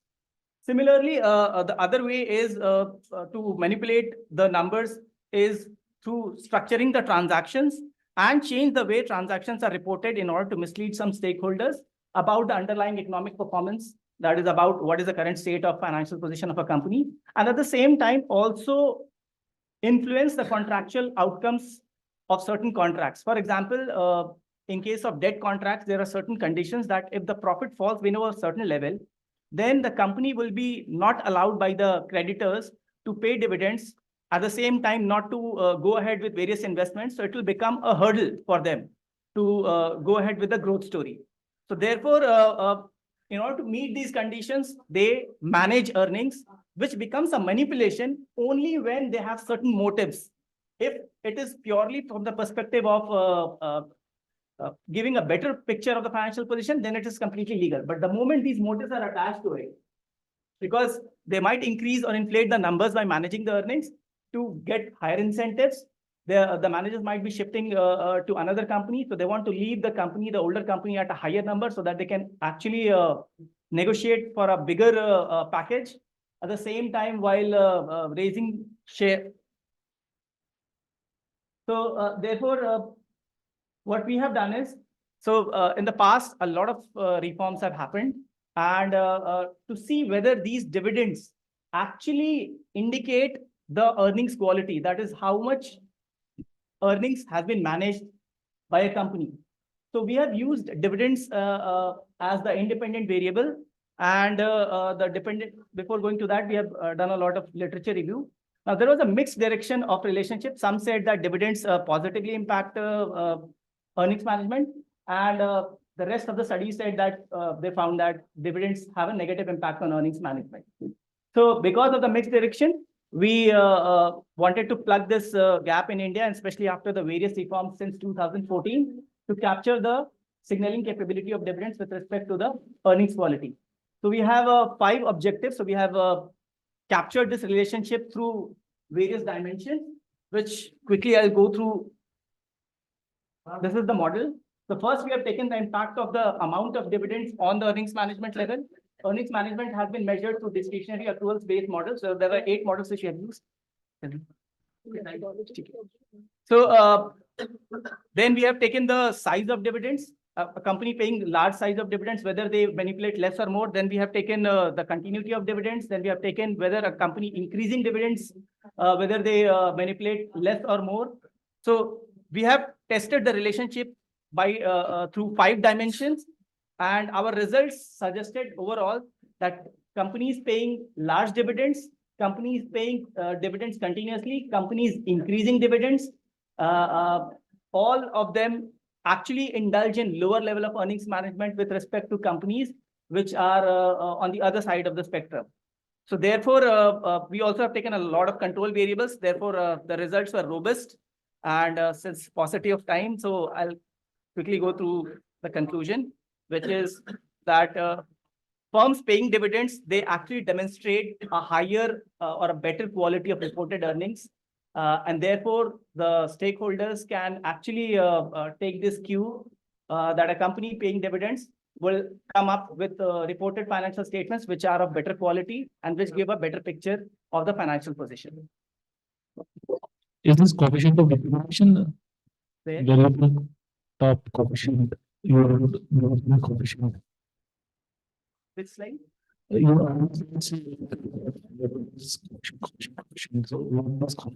is the beta value. Okay. Beta value. Beta value and the p value. Thank you.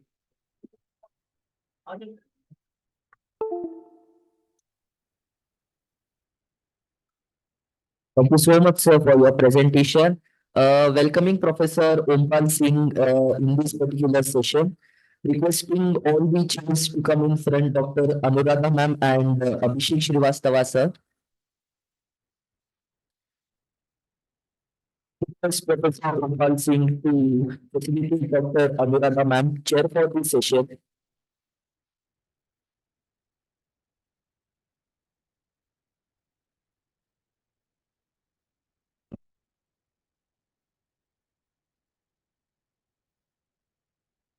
Thank you so much, ma'am, for your wonderful guidance for our presenters of the day.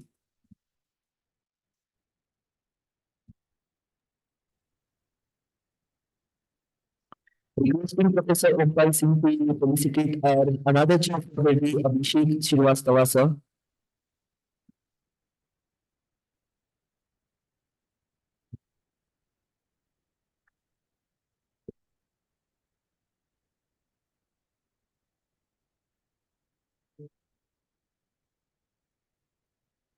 Yeah. Thank you so much for the day. Now I see conclude this particular session. Within next 5 minutes, we will start our another session. Sir, और एक है.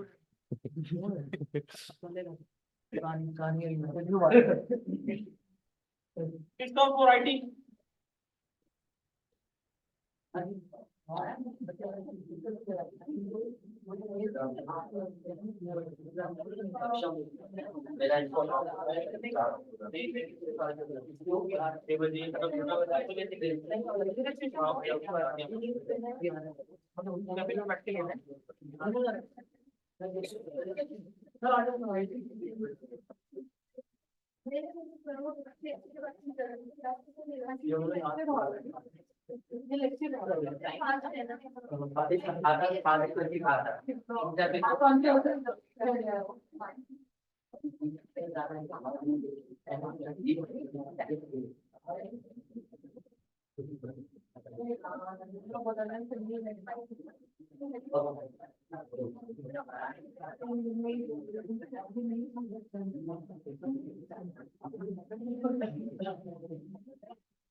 बताना था ना, मुझे बताना था।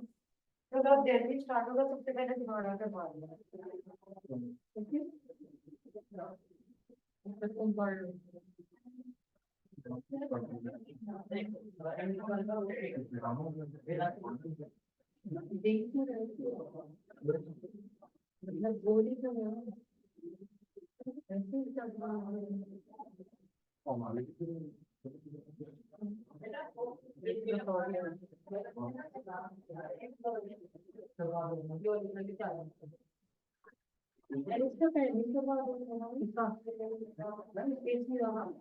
सब लोग आएंगे हमेशा सब तो मैं एडजस्ट कर कोई नहीं करा देंगे ठीक है करा रहे हैं चलो करवा देंगे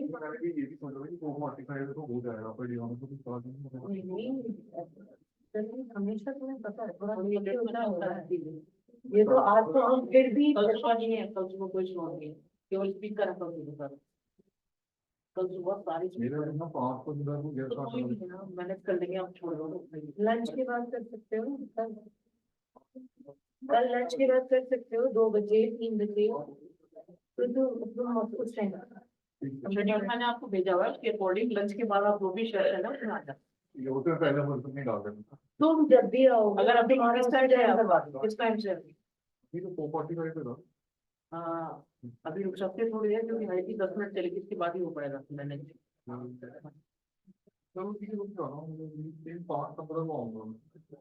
सबसे पहले आप ही करा देंगे वैसे वो 5-15 में स्टार्ट ही होगा मुझे लगता है कि कल करा देंगे परसों करा देंगे कोई ऐसा कुछ नहीं होगा ठीक है ना तो ठीक है फिर कल करके आना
नहीं मतलब कहाँ पे नोएडा नोएडा में जाना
इधर भी आ रहे हैं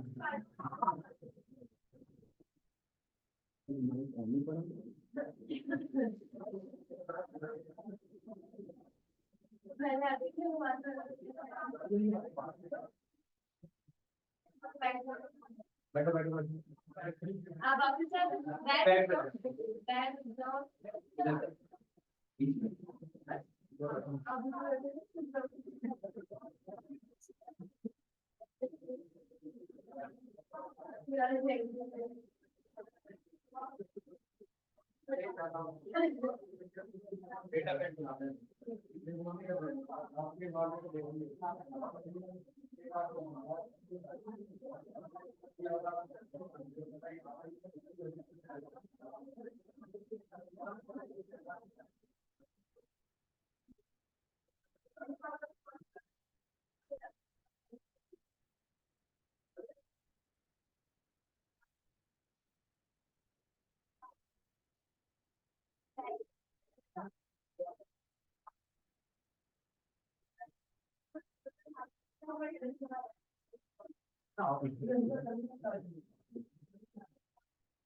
प्रोफाइल नाम बताओ।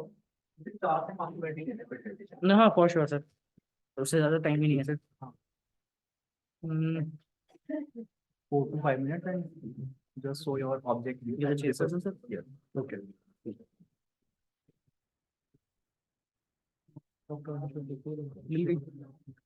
इनके वो निकालो पहले। कहाँ है लिस्ट?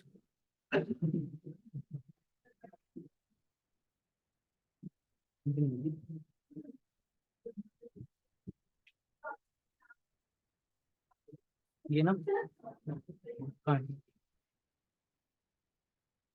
कौन सी मुझे तो नहीं दिख रही। स्टार्ट करूँ?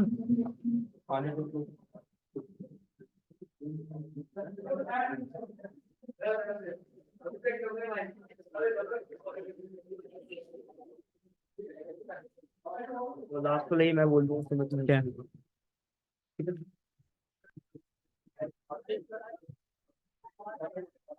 we may start.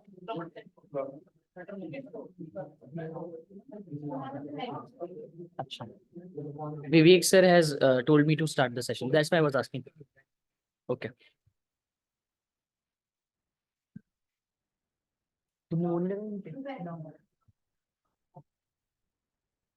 तो पहले लगाना था, हटाओ उसको, लगा क्या? Sorry to for the inconvenience, ma'am. I'm really sorry.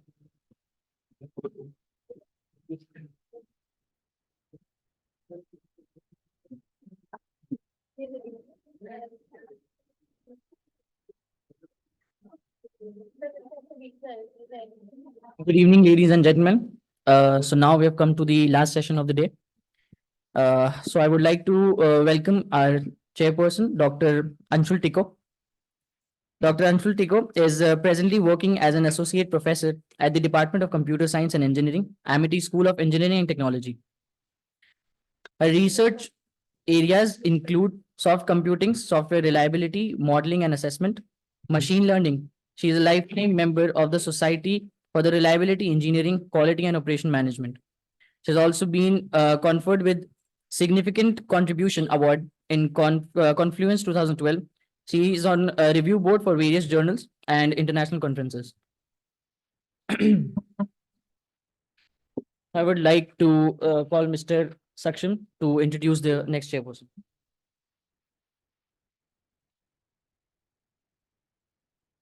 So our next chairperson is Dr. Rashi Hora. Dr. Rashi Hora is an assistant professor in the Department of Operational at GL Balaji Institute of Management and Research, Greater Noida. And she completed her PhD in statics from Banstali Vidyapit, Rajasthan. Her research area includes inferential statics, reliability estimation, lifetime models, and sensing schemes. She has technical knowledge in RStudio, OpenBugs, Mathematica, and SPARS and LTEX software. She has published several papers in SCI and Scopus Index journals. Now, I would like to introduce our next chairperson, Dr. Smith Maheshwari. Dr. Smith Maheshwari is an assistant professor at GL Balaji Institute of Management and Research, Greater Noida, UP, India. He has completed his MPhil and PhD from Department of Operational Research, University of Delhi. He has 6 years of cutting-edge research experience in innovatory and supply chain management and has published 10 articles in high-impact journals, including one that received the Best Research Paper Award at the Department of Statistics, University of Lucknow. Thank you, sir. Just a minute.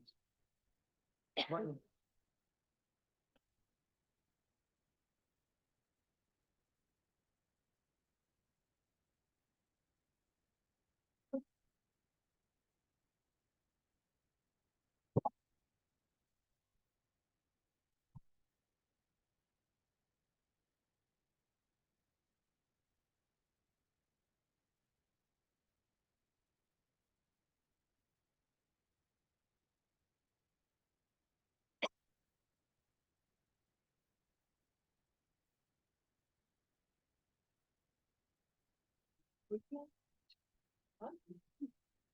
Call कौन करेगा?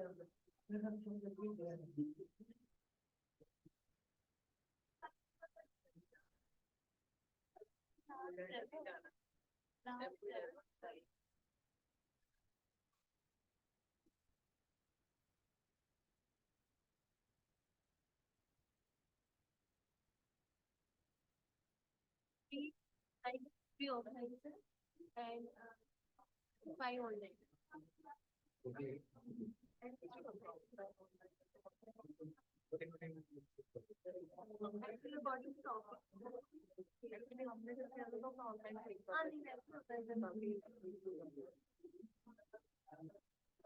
Now coming to our presentations, we have first paper ID 152. The paper name is Do Dividend Signals Earning Quality in the Emerging Markets? Large Sample Evidence from India. The authors are Pankaj Sinha and Amit Kumar.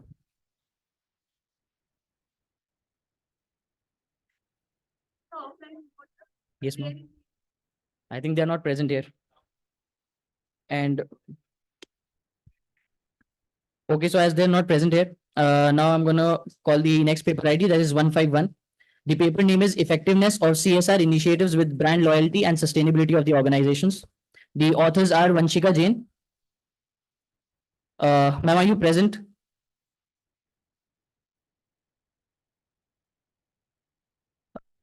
Ms. Vanshika Jain, are you present there?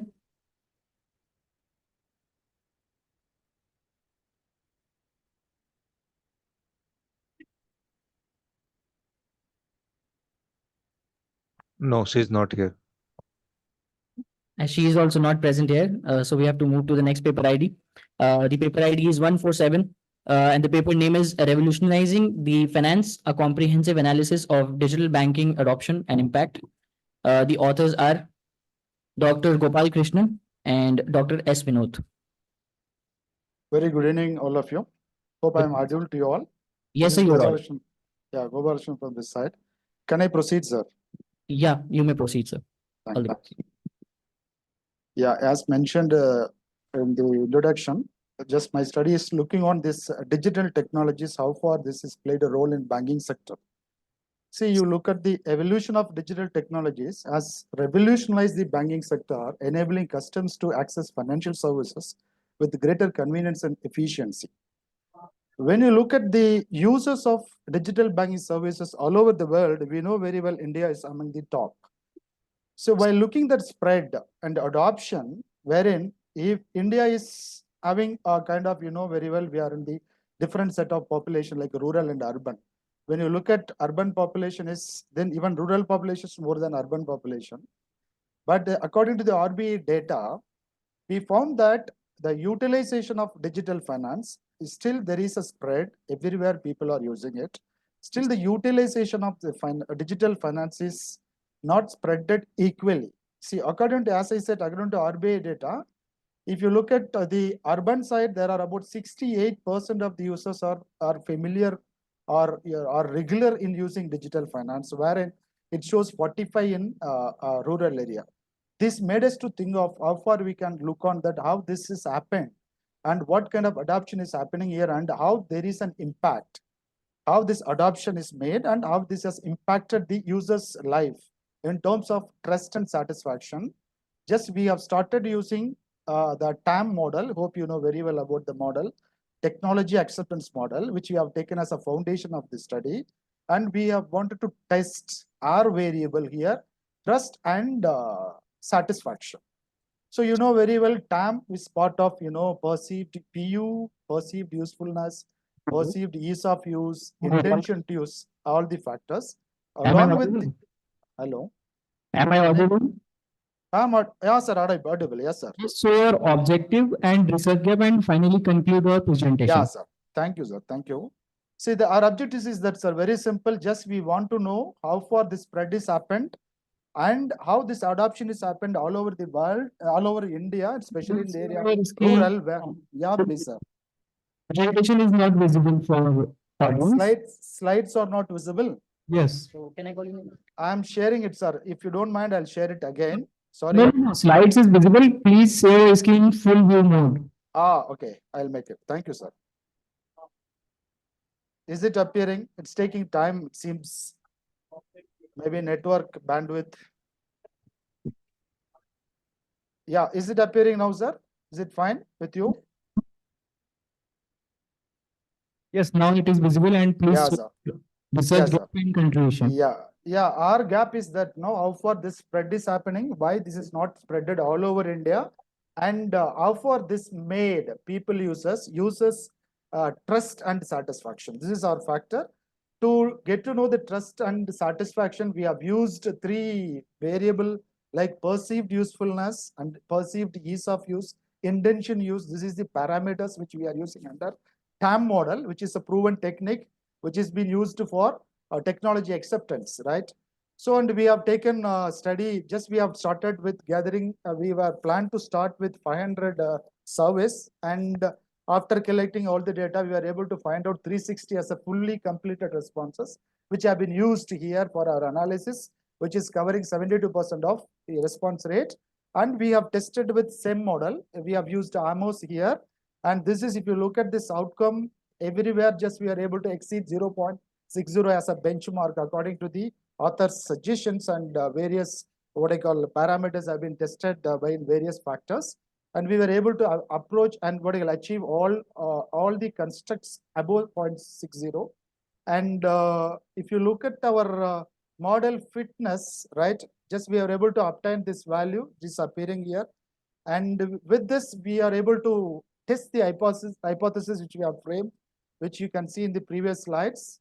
So these hypotheses have been tested, and we found that there is a what I call supports, which means hypotheses have been accepted in terms of perceived use and intention to use, perceived use to user satisfaction, Sir, as well as users. Yeah, please.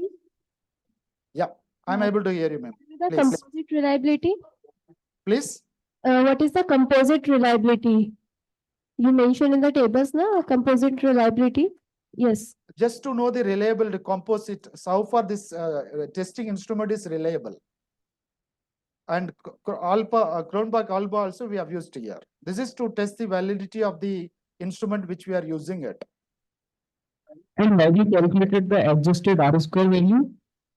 Adjusted? R square value. Oh. Can Yes, you sir. tell me? I didn't get you, sir.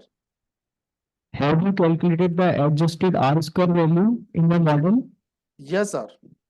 Can you show me the results? Results, I did not bring it here, wherein it is there in the paper. Okay. But we have shown it here, sir. Yes, sir. That's it. I did not bring it here. I'll look on that also. This is what our model fitness and our results are actually. Just Okay. I've taken only test slides. Yeah, please. Please, sir. Conclude your study. Yeah, conclusion is that, right, there is a relationship between our test. What was our hypothesis was that there is a relationship between perceived usefulness, ease of use with satisfaction and trust, which we are able to find it out, sir. This structural equation modeling has provide a strong support for the hypothesis which we proposed in our study. And just we would like to add, along with the TAM, we would like to add two more factors like, construct, which is, as I said, one is satisfaction, another one is like trust. This is what our conclusion here, sir. Okay, thank you, Dr. Gupta. Thank you, sir. Thank you so much. Thank you. Your paper ID.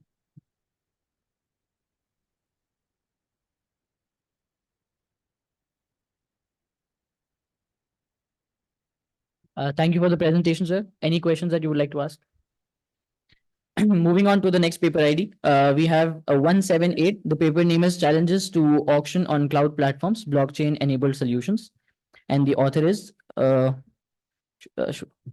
Bhardwaj. Just a second.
Okay, so welcome today. We'll explore the challenges of cloud-based auctions and how blockchain technology offers potential solutions.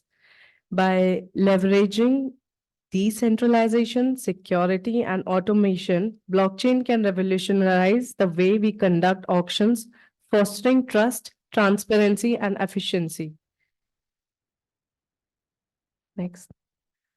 The rise of auctions. Traditional auctions are being outspaced by online alternatives driven by convenience, global access, and competitive bidding. Cloud platforms like AWS and Azure offer robust infrastructure and tools for managing online auctions. Challenges of cloud-based auctions. While cloud platforms offer advantages, they also have limitations. Centralization creates risk, transparency can be opaque, and security breaches can occur. Dispute resolution is often Please over objective and conclude our study.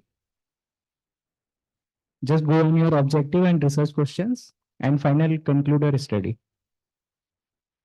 And also a research gap. Sorry, ma'am. Research gap also.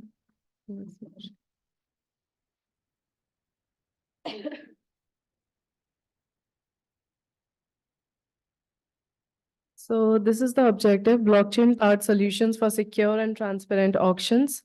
By harnessing power of blockchain, we can overcome the challenges of cloud-based auctions. Decentralization builds trusts, enhance security, protects data.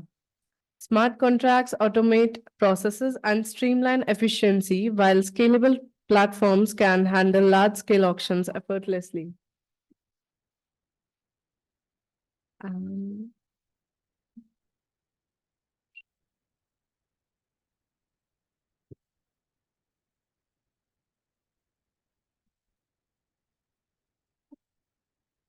So these were the challenges and opportunities for blockchain auctions, regulatory landscape, scalability and adoption, user education and awareness. While the potential of blockchain auctions is immense, challenges remain. Regulatory frameworks need to evolve to accommodate this innovative technology. Scalability and user adoption require ongoing efforts, and education users about blockchain's benefits is crucial. By addressing these challenges, we can unlock the full potential of blockchain auctions for more secure, transparent, and efficient future. The conclusion, my research study would be, in conclusion, blockchain presents a transformative opportunity to revolutionize online auctions by fostering trust, transparency, and efficiency.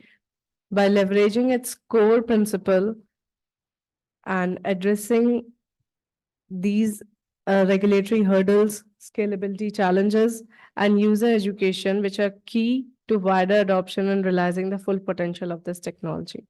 Thank you. Okay. Thank you, Shraddha. Nice presentation.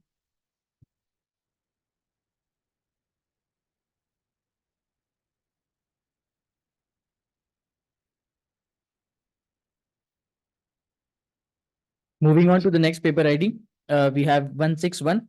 The paper name is Does geopolitical risk elevate sticky cost behavior of firms? Evidence from India. The authors are Samriddhi Srivastava and Guru Prasad. Are you guys present? Yeah, am I audible? Yes, sir, you're audible. So yeah, let me share my screen. Yes, sir. So is my screen visible now? Yes, sir, your screen is visible. Yeah. Okay. So good afternoon, everyone present here.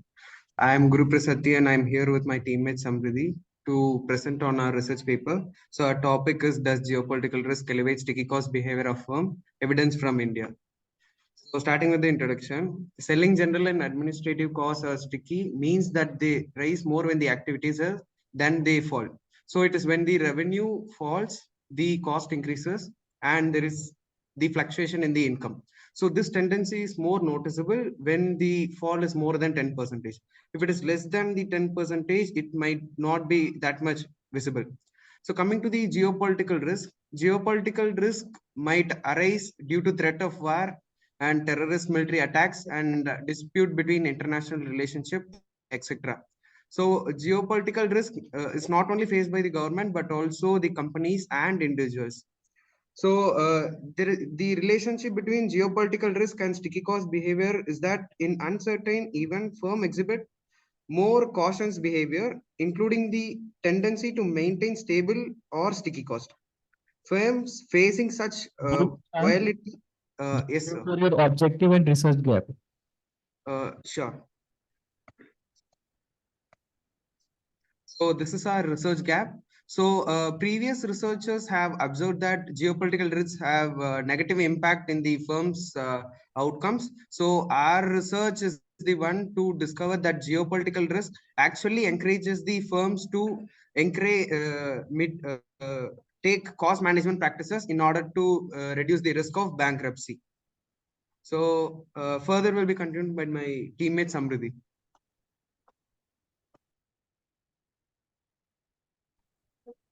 Which Am I audible?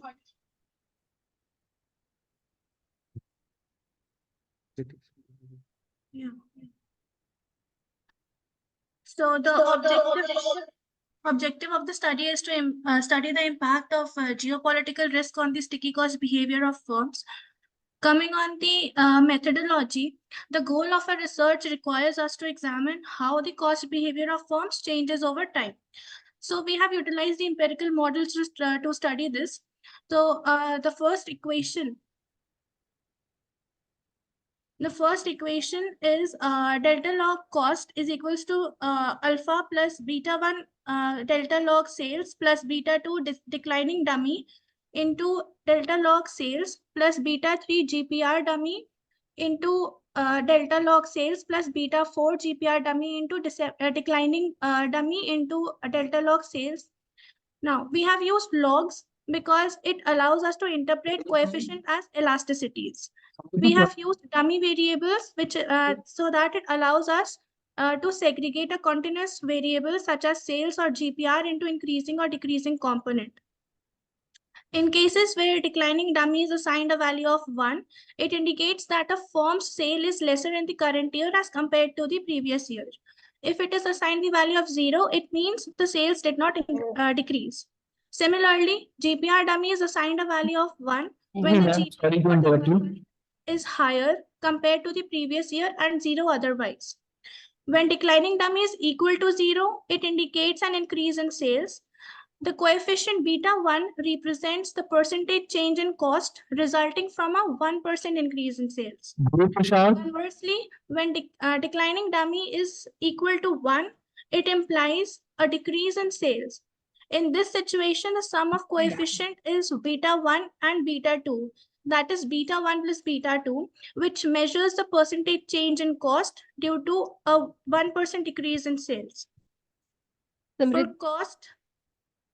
For cost to display stickiness, the percentage change in cost resulting from a 1% increase in sales must be greater than the percentage change in cost resulting from a 1% decrease in sales. To control for factors that remain constant across firms and industries, we introduced firm and industry fixed assets. The empirical model now can be redefined as the second equation, that is delta log cost is equals to log beta 1 delta log sales plus declining dummy into Meeting right now. Okay. Oh, he's. Mr. Guru Prasad, are you there? Am I audible? Ma'am, you're audible. Actually, I wanted to ask you, we are audible? Hello. Ma'am, I would like to request you to please come to the conclusion. Yeah, sure. Thank you.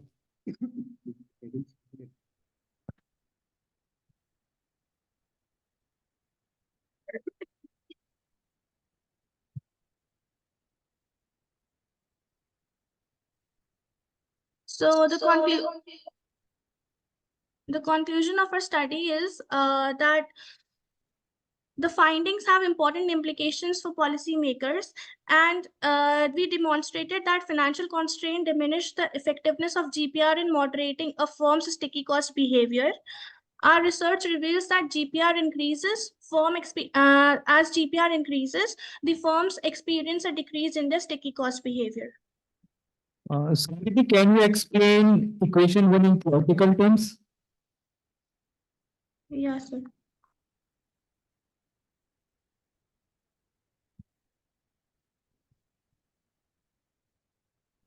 The equations.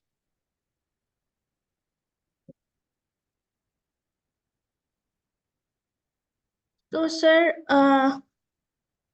first equation says that declining dummy, when it is assigned the value of 1, the sales of the current year is less than the sales of the previous year. And if it is 0, it means that the sales did not decrease. Beta 1 and beta 3 quantifies the impact of GPR increases on the percentage change in cost. Similarly, beta 1, beta 2, beta 3, and beta 4 measures the impact of GPR increase on the percentage change in cost. Therefore, this implies that beta 3 is greater than 0 and beta 4 is less than 0. Thank you, Samriti, for the presentation. Thank you. Thank you so much. So moving on to the next presenter, we have paper ID 176, and the paper name is Reaction Towards Online Advertisements for Millennials, a Fuzzy AHP Approach. And the presenters' name are Sahil Gupta, Arun Agarwal, and Sanjay Gupta.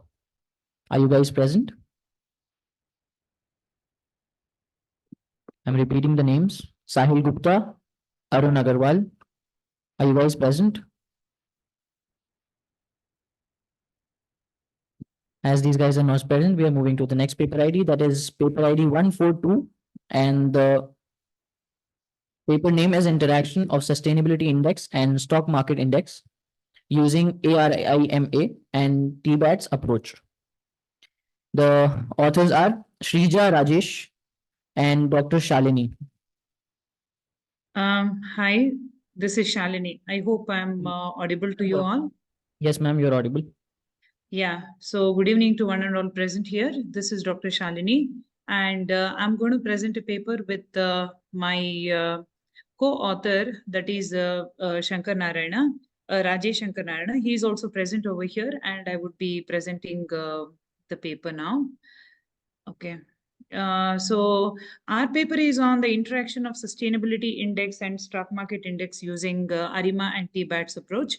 So here what we are trying to do is we basically try to check what is the, the relationship between the equity market and the bond market with the sustainability index. This is what we are trying to check. So straight away, I'll go to the objectives over here. So if I have to tell you, to the best of our knowledge, no studies have taken place so far comparing the equity market index, bond market index with the sustainability index. So the research questions of our paper is like, is there any correlation between the returns of equity, bond and sustainability index? And the second research question is, do bond and sustainability index returns have positive influence on the equity market returns? And the third one is, what forecasting technique should be used for the selected indices? So this is the literature that we have covered. I mean, some of them, I should say, that we have covered in our paper. And the data that we have chosen is purely secondary data. And the equity, we have taken Nifty 50 index, and for the bond market is represented by the Nifty composite GSEC index, as well as the short-term money market index, that is Nifty one-day rate index. And the sustainability index we have taken from the Nifty 100 ESG index. So all these we have taken from the NSE website. And for the purpose of conducting this study, we have taken the daily data for a period of 5 years from 1st October 2018 to 31st October 2023. and we have calculated the returns of all these indices, and we have calculated the this thing. So the tool that we have used for this study is the SPSS we have used, and then we have also used our software. And from this point, I would like to invite my co-author Rajesh Shankarnarayana to take over. Thank you so much. So from this perspective, what we have done is we have used the regression equation, as you can see. Can go on to the slideshow, please. We have used. Full screen your presentation.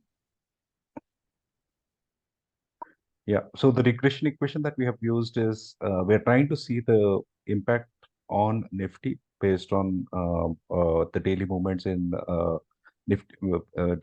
in Nifty G securities and money market and ESG on the Nifty 50 securities. So that's what the regression equation explains here.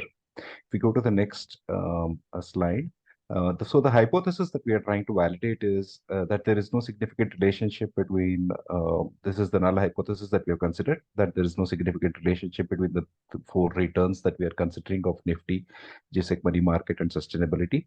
And the second hypothesis is that the Nifty return is not influenced by any of the three independent variables that we have considered. So moving on to the data analysis and discussion based on outcomes from SPSS. What we observe is that there is a significant correlation between Nifty returns and GSEC, and the same with ESG, and hence the null hypothesis is rejected. But there is no significant correlation between Nifty and money market returns, so the null hypothesis cannot be rejected in that case. But we also observe that ESG and GSEC returns have a significant correlation, which means the null hypothesis can be rejected. There is no correlation on the money market index, the rest of the indices. So if you move to the next slide. How does someone calculate the sustainability index? Can you explain? The sustainability index comes directly from the NSE market. So there are parameters that drives the ESG index. Actually, it is ESG index. Parameter or some formula to calculate the indexing? Sorry? Is there any parameter or formula to calculate? No, it directly. So the index returns actually for ESG also is directly available in the NSE website, sir. So all these are directly coming from the NSE website. Okay, come to the conclusion part. Sure. To go to the next slide. So this is a small one. We used R as a programming language to determine that. What we observed was that amongst the independent variables, only the sustainability index had a significant impact on Nifty returns. If we go to the next slide, so basically we used ARIMA and TBATS, and ARIMA and TBATS for forecasting the prediction, so making predictions. We go to the next slide. This is on ARIMA. So in ARIMA, what we observe is that auto ARIMA is actually good for predicting for Nifty returns and money market returns, but is not a good indicator for predicting for GSEC or ESG returns. If we go to the next slide, we also did the same using TBATS, which is a generalization of Holt Winters approach, basically to understand, because the advantage of using TBATS is that can be used for long-term forecasts as well and in complex seasonal patterns. If we go to the next slide, we basically observe that TBATS is a good model for GSEC returns, which is on the top right corner, and also for the bottom left corner, which is money market return. But TBATS is not a good model for prediction for Nifty returns or ESG returns. So to conclude, so to conclude, this is what is our conclusion, that there is correlation amongst the three indices of equity returns, GSEC and ESG. Only sustainability has a positive and significant influence on equity. And then based on the type of returns, we can use either auto ARIMA or TBATS. But what we also observe is they are both the prediction models of auto ARIMA or TBATS. For the presentation, sir. Thank you. Now I would like to conclude the session. And we are gonna felicitate our chairperson there in the seminar hall.